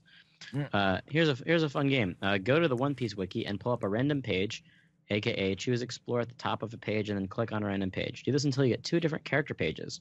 Character 1 is the main villain of the next filler arc, and Character 2 shows up unexpectedly to help defeat them. Also, as a bonus route, if you pull up an episode or chapter in the process, the filler arc is related to the events in the first one you pull up, and if you get a location, the arc happens there. I hope you get a very amusing result. Since I pulled this email up, I have done just that, and it's I don't know how very, you get random. there's a little drop down. So Yeah. it's very fitting that this is for a filler arc because the villain of the next filler arc is Medaka, the little girl from the Defeat Ganzak OAV, and the character that shows up unexpectedly to help defeat them is a character named Naguri, who is a anime-only character who was a former pirate captain that lived in the Gray Terminal 12 years before the storyline. Wow. I'm not familiar with this character. So is it just the first 2 you do, or do you have to go until you get something? Because I got a chapter title, and I got a song. Yeah. So it's I'm sure they mean that for you to go until you get characters. Yes, but if you do pull up an episode or chapter in the process, the filler arc is related to the events in the first one you pull up, and if you get a location, that's where the arc happens. So, incidentally, the first random thing I got was the Gran Tesoro, the Gil Tesoro's ship from film Gold. So that's where this filler arc is happening. That's so fitting. Most of these they're all filler characters to begin with. That's great. It's all non-canon material. That's amazing. Well then, however, I did get Chapter 64. That was the second thing that pulled up. So it's related to the events in Chapter 64, where Don Krieg brandishes his strongest weapon, the Great Battle Spear, which Luffy breaks the tip of at the very end. So I guess it's a battle for the spear. I get a filler chapter or a filler arc regarding the events in chapter 469, which is when Oars interrupts the fight between Robin, Chopper, Hogback, and Sindri in Thriller Bark. So I don't know how. I guess Absalom also kidnaps Nami, so I guess that could be the whole filler arc of Absalom trying to flee. I guess. I want to see that. Yeah. Yep. Hey, this is a pretty fun game. Thank you, Matthew. Right on. Is that it for emails? Yes, it is. All right, Steven, what's on Reddit this week? Reddit. We'll start with Fierce Alchemist. It says, awesome chapter this week. To me, it answered the long-standing question of why Kuma allowed himself to be a warlord and turned into a cyborg. World government most likely threatened his country with retribution for joining the revolutionaries if he didn't comply. Do you guys agree, or do you have a different interpretation? Well, that's certainly one option that we raised during the manga recap. Yeah, it's really hard to say. I find it odd that he would be both a monarch and a revolutionary, like, at the same time, I guess. I don't know. It's a very good question. Yeah, I guess my inclination is that he was probably, he was chosen to be made an example out of for some reason or another, and that turned him against, like, that made him start working with the revolutionaries maybe. And hey, here's a plot thread. What happened to that big bridge that they were building, Robin was at? Like, where's that plot thread getting picked up in this arc, Yeah, that would be a good callback if they somehow worked that in there too. Jesus. All right, Kermitinator 1000 says, Happy Reverie OPP. Maybe it's just me, but when we first got into this arc, I thought it was going to be a purely world-building kind of thing with minimal action like Zoe. But the more we're getting into it, the more I think Oda might be setting us up for a major fight. Do you think Sabo's going to have to fight someone? If so, who? And do we think he's likely to win? I'm personally keeping my fingers crossed for a Dragon versus Emu confrontation. I'm super stoked to find out more about these characters. I still have a hard time imagining a fight, but I don't think a fight by the standards that we usually assume a fight will be. Yeah, because the revolutionaries, they're like, especially like Sabo's determination here is red hot right now. Like that's primed to like really kind of test in the story. And then I just like that. I don't know, because like with Ibu like being on top of the world, like he's the government's equivalent of the Pirate King, basically. So I feel like he's got to cross paths with Luffy to some significant degree, whoever he is or whoever they are. Mm-hmm. Yeah, I would not be surprised if there is some element, some action component to this arc, especially if we're going to see some major chaos break out at the Reverie. But I feel like any kind of confrontation, like a Sabo versus someone to serve as kind of the centerpiece of the action, I still feel like that would only be 2 or 4 pages or something like that, because I feel like it's going to be like, it needs to mean something. It's not necessarily going to be like a shonen manga fight. It's going to, that's going to be the stand-in for the more serious conflict that's going on. Yeah, I mean, if we expect this arc to actually last like around 10 chapters, like they were mentioning. Yeah, like the editor said. Then it just being like mostly an info dump arc at this point still makes the most sense. Yeah. I would not put it past Oda to kind of set everything up for a cliffhanger confrontation, and then he does the like, okay, well, find out what happens later on when the news breaks. The news coups arrive. Like Blackbeard and Ace. Exactly. Yeah. Yeah. So we'll see. 11 Orange Blue says, nice work every week. Zach seriously picked the worst possible time in his 10 years of podcasting to take a leave. So we probably just got introduced to this end of series villain, but what's up with this dude and 2 eyes? He cut all the eyes of Luffy, Blackbeard, and even Shirahoshi.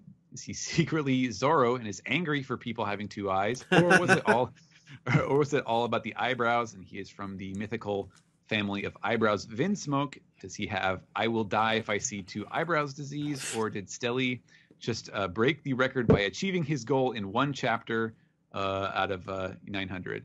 What's going on? I'm confused and also scared for Shirahoshi. Was Charles just a false scare for the real scare to come? I mean, I just posted it on Twitter, like just kind of a random theory that popped in my head while we were recording. Like, what if this, like, these cut up posters, like, what if that's like foreshadowing for like when Luffy and Blackbeard have their final fight? Like, they kind of like take each other's eyes out the way that like Naruto and Sasuke took each other's arms out in the end of Naruto. Maybe we find out who's finally getting that eye patch, and it's Both of Shirahoshi. them. Yeah. I think that would actually be a cool angle too, if like Shirahoshi's the eye patch person. Yeah. I don't know, like Imu seems, like the implication of like being the, supreme leader of the government sort of thing does, that has the ring of like a final villain sort of thing, but I still can't see that being like overshadowing Blackbeard, pun intended. Yeah. Like I feel like this is more of a if that's going to be the type of antagonistic role that character plays, I feel like it's still going to be a more of a figurehead than a like how do you stop this crazy, like the same way that we feel about Blackbeard.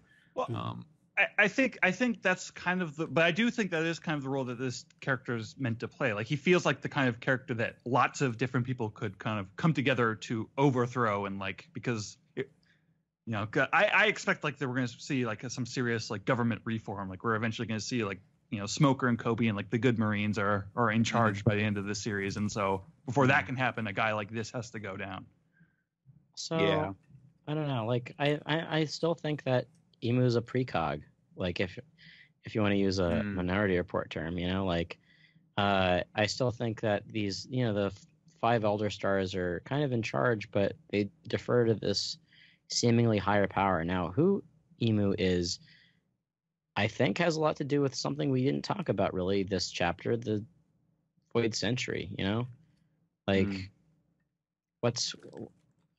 there's got to be a reason that they went downstairs to check out the Straw Hat, which, given its placement after what Doflamingo said, may or even may not be that hidden treasure in Mary Joie. God, there's so many things that are just getting set up that the idea did cross my mind that like maybe this is the person who received the immortality operation from the Op fruit a long time ago or something. That's a possibility, just because of how even these five oldies revere this figure.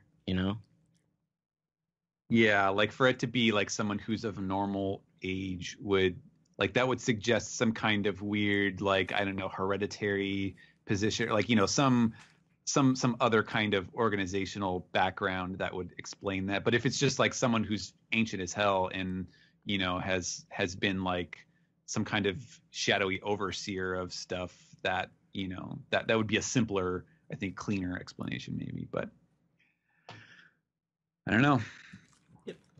Natachi says someone like Imu-sama the Great Emu doesn't seem like a character that wants public attention.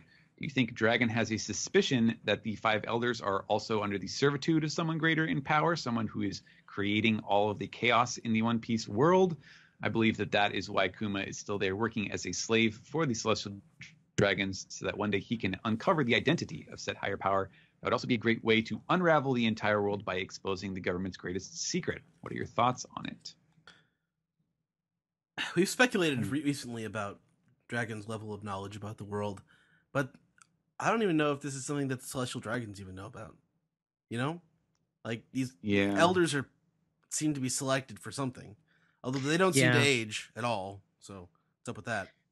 The Celestial Dragons just seem to be kind of wallowing in their own opulence, Yeah. Well, at least the kind of the random ones, the sharts are just kind of the pampered doofuses. But I hope shorts is just like a new thing we keep going with. I like that too. Yeah, they're ploppy. Yeah. Let's see. That could have been like Kuma's original goal, but with how he is now, I don't think that's the current situation that he's in. Yeah, I mean, he even knows what's up with Kuma. So yeah, refresh my memory. Is the original Kuma right now like also essentially a pacifista? Like, did they did cyborgize him? Yeah, but he still has his paw powers, and you can see he's wearing gloves in the. Okay, yeah, that was how you tell the difference between Kuma and the pacifistas. I think so, because the pacifistas, I don't think they wear gloves. They just shoot. They have like holes in their hands. They shoot lasers. Yeah, if I remember correctly. Yeah, that God, there's so many details about Kuma that it's hard to keep track of. So I also wondered about that. I just remembered that Kuma's last act as a human that was programmed into him was to protect Straw Hat's ship, right? Mm-hmm. Like, God, there's so much to Kuma. I never expected him to be such a polarizing figure. I'm still kind of dumbfounded by that. Yeah, especially like given that he and Doflamingo were introduced at the same time.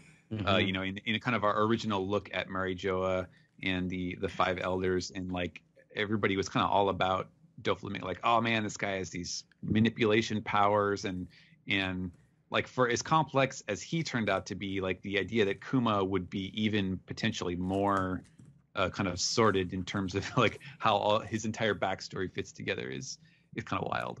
It's crazy. Kuma is basically the One Piece equivalent of the Rock. Like, oh yeah, he was going to be a football player, but then he was a wrestler, and now he's a movie star. Like, he's all these things. He's the king. He's a revolutionary. He's a warlord. You That smell means what we you have- smell what the Kuma is cooking. That's right. That means we get The Rock to play Kuma in the live-action One Piece TV series. Oh, That's what he's yeah. doing. Yeah. All right. Well, I guess it is. Can you smell what the paw is cooking? Yeah. In all honesty, The Rock is too likable and expressive to be Kuma. You gotta get someone who's just completely a blank slate. True. Let's see. Chaos Pudding wants to know if each Straw Hat were to switch crew positions with whatever they would be second best at, who would go where?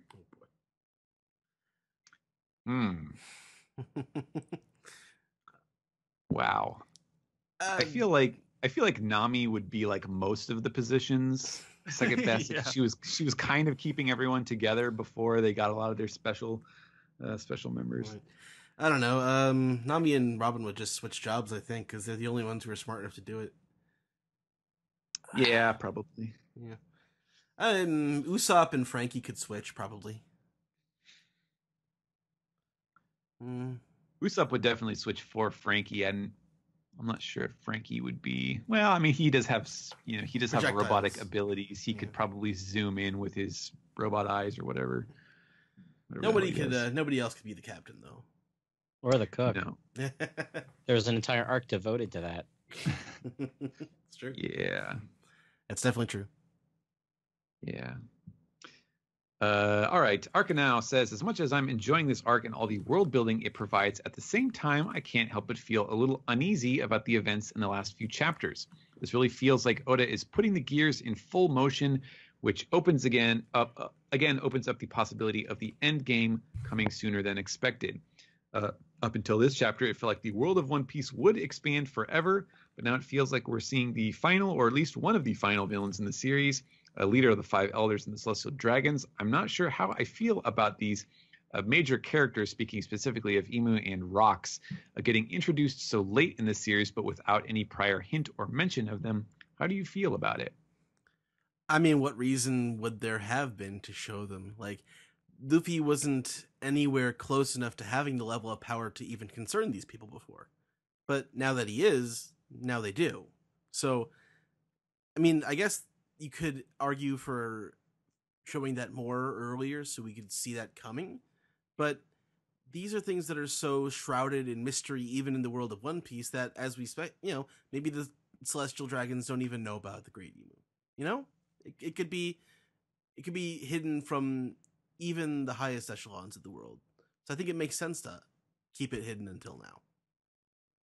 Yeah, I mean, I think in terms of in-world explanations, I think there's lots of different, possibilities you could say, and certainly, someone else is pointing out, the Emu does not seem like a person with a public persona by any means, from what we can tell.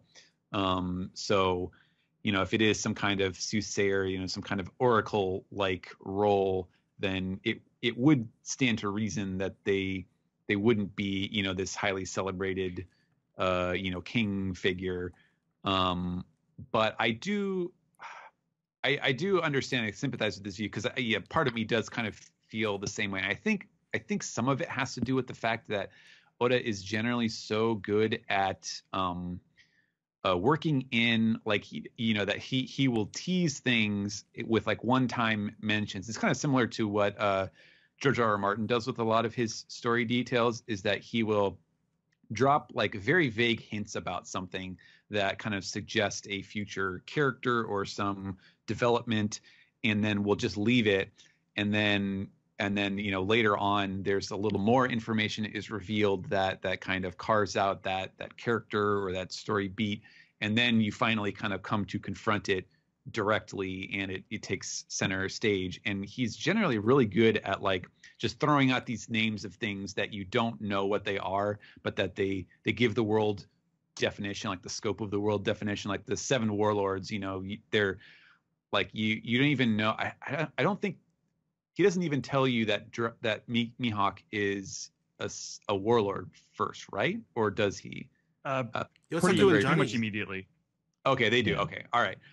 But you don't see. There's no follow up to that immediately. It's just like, oh, here's these super powerful guys, and they're really menacing. And then the more you go, like the more you find out, they're not even. Example in that conversation is the first mention of Jinbei. Yeah, exactly. Like there's things that you can point to them and say like, okay, this is a future kind of boundary of the story. Like this is something that we'll get to eventually that we'll understand more about, but that we don't. And so having things that feel so momentous, like even potentially more momentous than all of the past of the series, kind of come out without that hint is a bit jarring, I would argue. But I'm not entirely sure that this is like, oh, this is going to be this character represents like the true antagonist in terms of like Luffy versus the world or versus the world structure. That may not be the full picture. So we will find out more, obviously. Yeah. Let's see. I'm trying to skip ahead here. The Health Inspector 15 says, you guys mentioned a One Piece theme park a while back. After this chapter, would you put a Kuma ride along in this theme park? P.S. Congrats to Zach. No, absolutely It would not. be similar to one of those like rocket type ones where you just kind of like shoot up really quick and then go like fall back down. That's what I feel. Well, I think the implication is that it would be like the Dumbo ride, or like one of the like the little kid rides, like you just ride on the giant Kuma as he walks, as he crawls around on his arms and legs. Yeah. Right. One of the other ones would be slave number 3, and then Jean Bart. Yeah. Great. Celestial Dragon experience. God. Now in One Piece land. Yeah, and as soon as you jump off you get hit in the face. Be a punch or club. Right. Your choice. Mm-hmm. Zay Doctor has some more thoughts about Emu. One of the criticisms of Whole Cake Island is that Pudding's Memo fruit didn't get a lot of plot relevant use in the arc. But what if the point of Pudding having the power to alter memories wasn't to have used them in this arc? What if the point was for her to have them, period?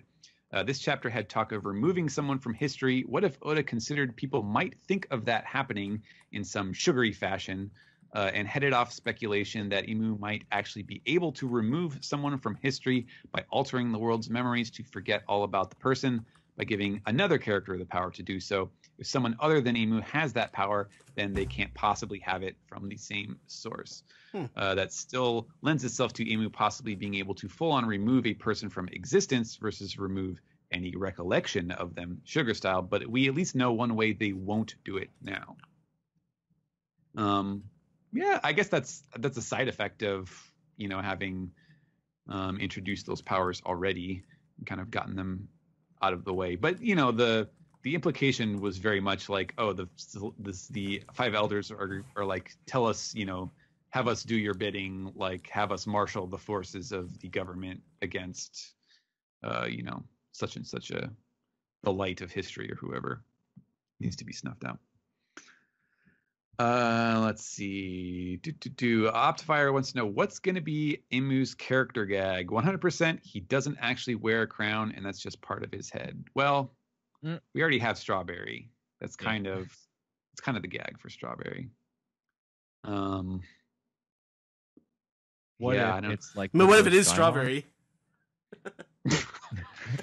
I was gonna say it's reverse Gaimon, and the crown is stuck to his head. He can't remove it. That's pretty good. I like that. All right, Toshigi Taisa has an interesting comment. You've probably discussed this during the podcast. Do you think there's any significance behind the name Emu? I like the interpretation that when you combine the katakana for E and Mu, you get the kanji for Buddha. And it is definitely true. It fits the mystical and powerful aura of the character. Wow. I like that. That's cool. Deep. Yeah. I like that. Interesting. Something to ponder.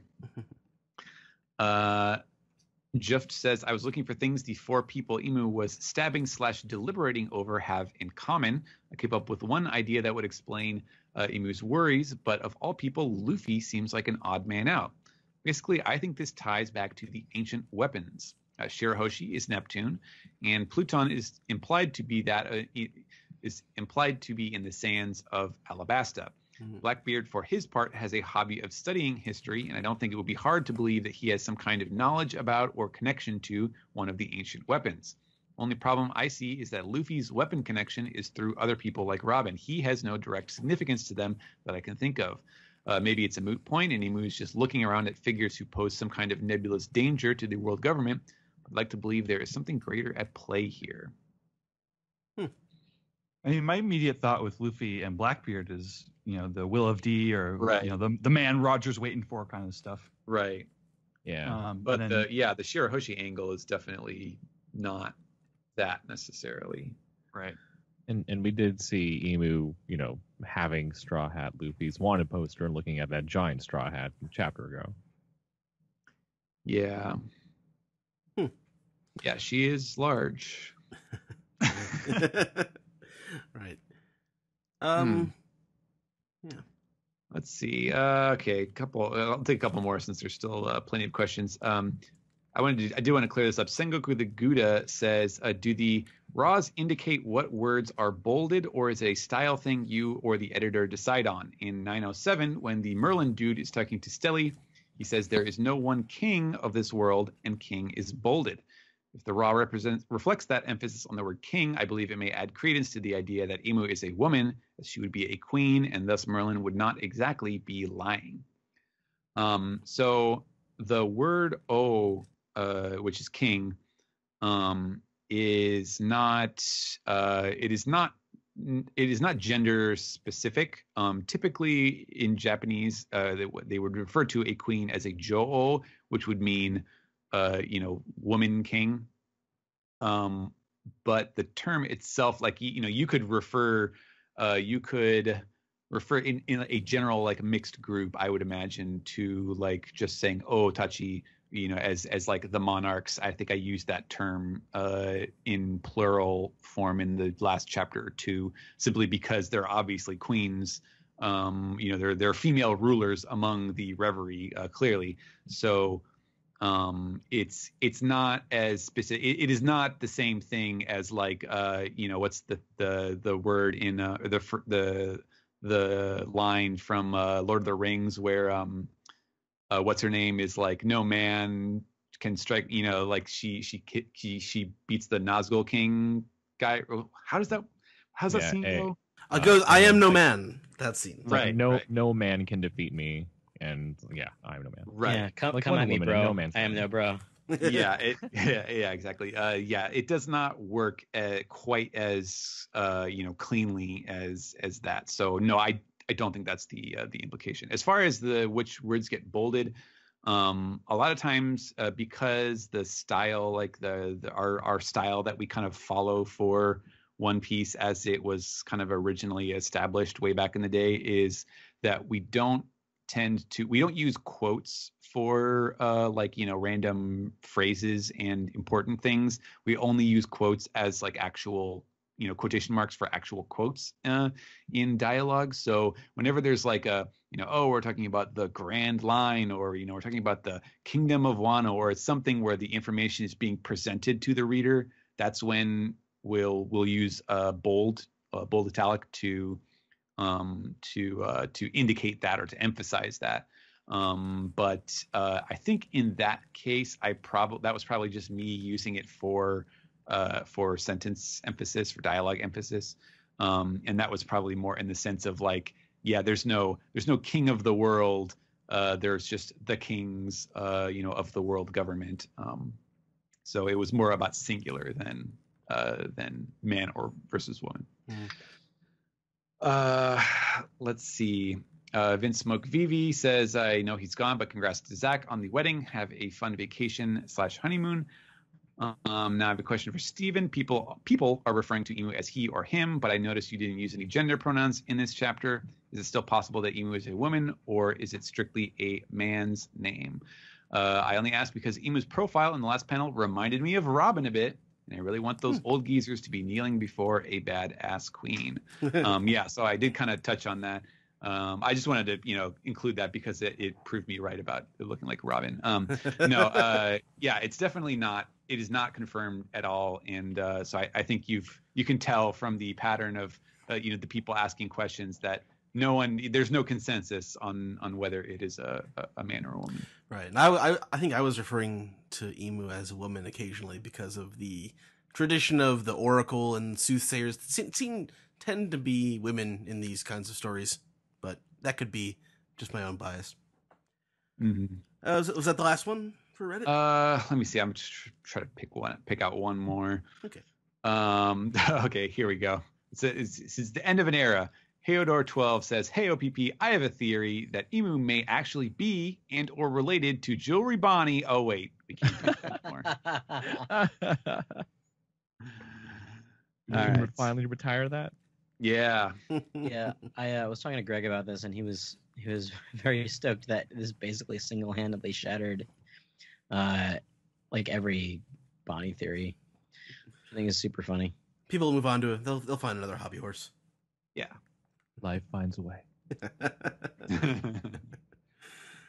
Okay. All right. Yeah, we can move on. All right. So our final piece together segment is Piece the Tweet. Okay, our piece the tweet this week. The first one comes from Eldergun, who says, "I'm just wondering how strong that devil fruit of Bonnie really is. To be able to be at many places at once is so weird. What a plot twist. She sits in the throne while hiding, covert, and being Luffy's mom, etc., etc. Just wow." Thank you. Operation Druid asks, "In the Simpsons episode Das Bus, Bart and Lisa were representatives of the Model UN. Since we are at Reverie, which Simpsons character would you replace with a One Piece character? I would pick Lisa to replace Vivi. Congrats on the 9 years." Okay, I think that was reversed. So, which Simpsons Right. character would you replace a One Piece? Yeah. Oh. Well, I would replace Bergerham Lincoln with Troy McClure because he would be a wonderful chairman. Yeah. You might remember him from such world meetings as the great summit meeting at Geneva. Then I don't know. Yeah. Well, I think I'm not suited to make jokes about politics. I think we already determined that the one kind of squat-looking king was definitely the Texas oil baron, Right. Who was offering his son to Shirahoshi. Right. You need to figure out who's going to be Hank Scorpio. Oh my God. Um, Hank Scorpio is going to be Mr. Hilter, I think. Oh yeah. He actually looks more like the blondie guy from the Five Elders, with his beard and his hair. Yeah, no, that's true. Just on looks. Our very own Brian Newton wanted to ask if we found Walpole on that double page spread, and we did mention that in the manga recap. So yes, we did. Thank you for asking, Brian. We think we found him. I think we did. Yeah, his hair was there behind the letter. Chopper's Left Antler says, "Do you think Pudding will play a part in returning or unlocking Kuma's memories? Can she do that? Can she unlock them? It wasn't really clear that if she could do that, but she can delete things. Delete. Yeah, well, I mean, presumably she could go in there and like pull them out and be like, "Yo, I found this in your brain." That's true. It's with the way the magic works in One Piece, that could work. Yeah. Okay, next one comes from Return to Sabaudi. So the guards at Celestial Dragon Gate recognized Bonnie as the Sorbet Kingdom Queen. Could she be related to the Queen in some way that would also make her related to Kuma? I think we've discussed the various ways that Bonnie and Kuma could be related at this point. All right. Next one comes from Sauce Boss 5000. That's Damian Nolan. Who says, "You guys ever think about how 4 of the 5 elders actually look like elders while the 5th looks like a hot dad? Does he just age well? Or did they decide the 5 elders was just a good approximation? Or is it a mystery?" I mean, at least one of them still got to be a single, like he's got to still keep his game going. Right. Yeah. I mean, if anyone, it would be Blondie. Next one comes from Dr. Simadoku, who has a theory. "I think Luffy's mom Emu has decided which princess he should marry, and I guess the first princess is the best princess. That doesn't seem to be what they're talking about in the context of that scene. Yeah, that's not the type of light we think that they mean. Yeah. All right, next one comes from Dark Leviathan, who says, this chapter confirms that Morley was the one who made level 5.5 and Impel down. After all, only Ivankov and his Okama, who are revolutionaries, know of the place, and it makes sense because Eva said to Luffy that it wasn't their time to get out, meaning they had an exit. Could be. Nice. I mean, I think we mentioned that last week, but there is more support for that theory this week. Next one comes from Ghost Starch, who says Morgan's comment about the Goa Kingdom having troublemakers could have been foreshadowing. Stelly will definitely do something shocking, like exposing the world government's secret, which could lead to the destruction of his kingdom and Garp's defection from the Marines. Well, that's another thing I like about this chapter is the whole like Stelly wants to sit on that throne thing just feels so much more like pathetic. Right. I was going to say, like, Stelly doing something definitely seems to fit the bill. I don't know about all of the other extrapolation, but yeah, I feel like we have not seen the last of Stelly. Was it the Max Power episode of The Simpsons where everyone is gathered in the door in Homer's office and said, wait, he's about to do something really stupid? Was that episode, or I forget what that was, but anyway. It's been too long. Yep. Next one comes from Sizz16, who says, could the London stereotype king be the king of Rummel? If you don't remember, Rummel is the London-esque place where Hakuba went on a murder spree. Oh man, yeah, I would definitely Could be. I'd put money on that. I like Clockbeard is much better than Clock King too. So right. Next one comes from It's Snumpo, who says, today's chapter confirms it, guys. The secret to Uranus was in front of us all along. Oda, how could you? And he's basically rotated the planet and turned it into a straw hat. Hey, look, the secret of Uranus has been in back of me the whole time, okay? That one down. Next one comes from KKRP2, who says, One Piece 908 led me down a rabbit hole. There is supposedly a psychobehavioral disorder called Emu, unique among the Ainu people, which disproportionately affects middle-aged women. One purported symptom of Emu caught my eye: automatic obedience. In other words, doing anything that another person tells you to without question.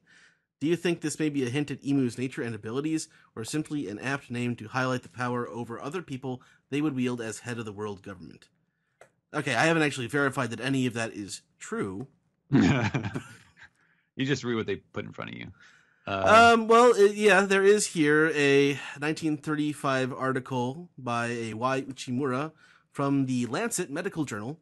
This is a melody of the Ainu. So, yeah, it's there's definitely something there. So there's at least a few scholarly articles on it from the first half of the 20th century. So there might be some inspiration there. I'm not sure how directly it could be related. I guess I'll have to look into that. I would definitely, I can point out as well that Emu is like that. I just kind of went with the direct romanization of the katakana. You know, you could spell it I am, or YM, or we discussed possibly like doubling the M's just so it didn't look quite so much like the bird emu. Emu, it's there are different, there are a couple different kind of valid interpretations of how you might spell that name in the alphabet. So keep that in mind, I guess I would say. Yeah, I do like that. It's related to the indigenous history and shamanism of the Ainu. So I'm gonna tab that and get back to that later. Next one comes from Yin Tab F, who says, in the scene with all of the kings and queens sitting at the table, there's exactly 49 of them. There's 9 queens and 40 kings. If you add Bonnie in, it makes an even 10 queens, making it 50 rulers. So here's my question: why has no one noticed she is missing? I mean, we also not sure if she actually is the. Well, we don't know what she actually, or is she just playing the Dowager Queen? Well, so let me ask you a question. This I don't know. Does being a dowager mean that you are a ruler, or that you're just like revered as a figure while somebody else still rules? Yeah, that's the implication. Yeah. Is that Queen Dowager means you were married to someone who reigned who is now either abdicated or dead. Okay, so she could still be around, of course, and then whoever, like the interim king, I guess, or right? whoever, She could be part of the royal party. right? Yeah. Yeah. Okay. By the way, I just want to I want to confirm because someone else mentioned Wapple in that picture, and I had a suspicion, so I looked at the raw data of that page because the Reverie text is just a text layer, and the original image is there's no text there, so I can confirm that the guy right on the left with the what appears to be white hair and black clothing, that is definitely Wapple. Boom. There you go. So there you go. Was Confirmed. Cobra behind that as well, or? Behind the Let me see. I cannot say for sure. There's one chair that the person is very thin and is practically hidden behind it, so I can't tell. Interesting. All right. Inside story. Oscar D. Granados says, I knew it. The five elders are the Illuminati. Seriously, I felt the same unease in my belly, similar to when I see Blackbeard. Next one comes from Nura G123, who says, Hey, One Piece podcast. What are your top 3 funniest moments in One Piece? Mine are, 1, when Sanji, Usopp, and Luffy thought they were falling from Skypiea. The Duval gag, and when Luffy threw his booger on Chopper's face. I love the bridge, the Frankie's bridge on Thriller Bark. Oh yeah, well, I think the one that always comes to mind is Luffy putting the zombie back in the ground. That's we've been asked this before, and that's I think that was the one that we came with as our favorite gags overall. Yeah, I think one that doesn't get mentioned a lot, but which always kind of makes me chuckle, is it's also in Thriller Bark, and it's during the kind of infamous bath scene where Chopper and Usopp are outside, and like someone I think it's Usopp farted. Yeah, Usopp farted, and Chopper can't. And Chopper, and Chopper stinks. He's like, he farted, and then, what is it? Like they open the door, and he's like, oh, sorry, and then he's like, oh, did it still smell? And he's like, oh, wait, no, it's because you were looking at Nami or something like that. It was just this, like, oops, did my fart smell that bad? Kind of like second punchline to that joke. I thought it was really funny. That is good. All right, next one. Go ahead. Sorry. I still enjoy the docking. You keep it in Thriller Bark. The docking gag is still one of my favorites. Oh, it's so good. And Thriller Bark might actually be the funniest arc of One Piece. It so is. So many so gags. good. Wait, you're not going to finish? Come on. I really wanted to see that. Or the Bring even the oars with Luffy's soul in him, putting the hat on, going out to sea. Mm-hmm. Those are all Yeah. I like Foxy getting his feelings hurt in Baby Back. That's a good gag.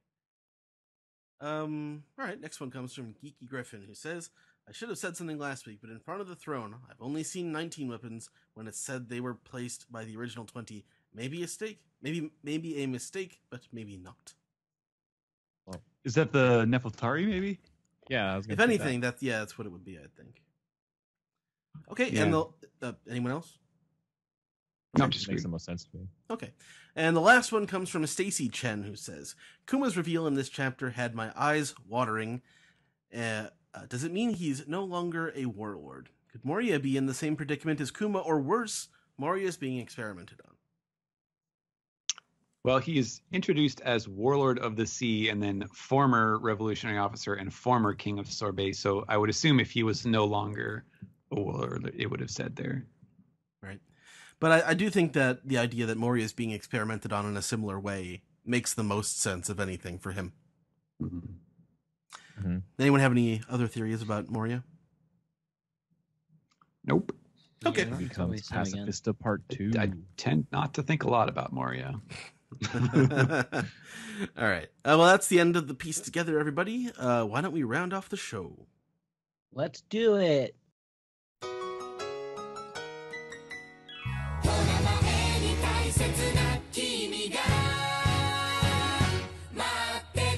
This has been the One Piece Podcast, episode 524 for the week of June 18th, 2018. I'd like to first thank everybody for coming on. We got some interesting things coming up next week. As we said at the top of the show, there is a break in the manga, so there's no new chapter next week, but we will have an anime recap of episode 842. We'll have a volume recap with Steven, for volume 89, interview with Bob Mackey of Talking Simpsons, and so check that out. And I want to thank you guys for coming on the show. First, Steven, where can the people find you out there? Well, if you'd like to follow me on Twitter for pictures of my cat and, the occasional work-related retweet, you can do so at Translatosaurus. Right on. And Dennis, where are you at on the internet? You can follow me on Twitter and Instagram at ItchNob if you like convention cosplay updates along with screen print poster retweets, because that's all I seem to be doing now. Follow me there. And I also host a podcast with a bunch of friends called the Vintage Anime Club, where we revisit some older anime titles, like the most recent one we did, which was the Big O. And fellow guest Brian Newton joined us for the finale. And we talk about old anime and drink wine. That's at vintageanimeclub.com. You have anything announced for what your next episode's going to be, or is that a surprise still? Yeah, we're doing Vampire Hunter D, Ooh. the original, not Bloodlust. And then it depends what we're going to do next. It's either going to be a revisit for the original Furikuri or Street Fighter 2, the motion picture. Yeah, actually, animated. Street Fighter, man, dude. More people need to talk about Street Fighter. And honestly, I watched both Vampire Hunter D movies last year, and I like the first one more. Yeah, we're going to start with that one, because we tend to try to go in order, the only exception being Fatal Fury, the movie, because friend who really, really wanted to do that was like, no, you don't need to watch the first two OVAs. I'm like, oh, okay. It might be better to get context for it, but whatever. Right on. Okay, and Sam, where can people find you out on the internet? They can find me on Twitter at Lucky Chainsaw. They can find me on the One Piece podcast every week doing the anime recaps. And they can find me on AnimeNewsNetwork.com doing the daily streaming reviews for One Piece, My Hero Academia, and Black Clover. Cool. So that's it for the One Piece podcast this week. Hey, Alex, I've got I know. points too, yo. Yeah, I I'm see. getting there. Yeah, you're a host, Alex. You're special. Forgot. I'm sorry. So when you get old, ... Alex, what do you have to plug this week? Well, you can plug. I can plug my Twitter. It's dude exclamation all one word. You guys know it already. I'm also on Instagram. Follow me there. Toho Yaro is another podcast that I do with Joey Weiser and Scott Dryman. We cover a Japanese movie every month, and we talk about it book club style. The last episode we did was Kikujiro, written and directed and edited by Beat Takeshi. And next month, we've got the 5th Truck Yaro movie, Truck Star of Guts. Try to find that on the internet if you can, and then follow along with us.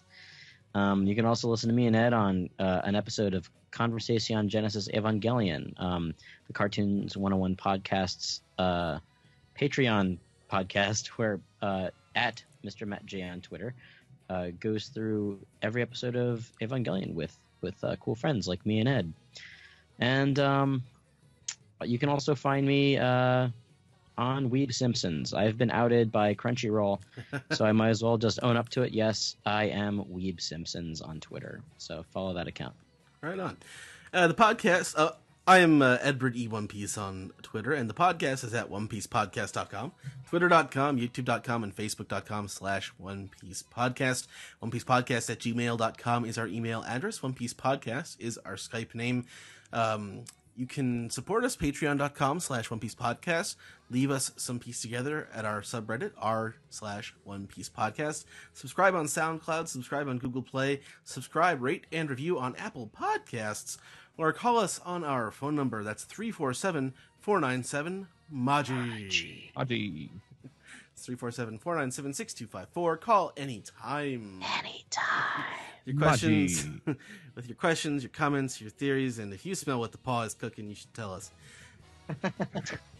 So, nice. Thanks everyone for being on this week for the One Piece Podcast. My name is Ed. And my name is Alex. And we'll see you next week, everybody. Bye-bye. Bye-bye. ya. Later.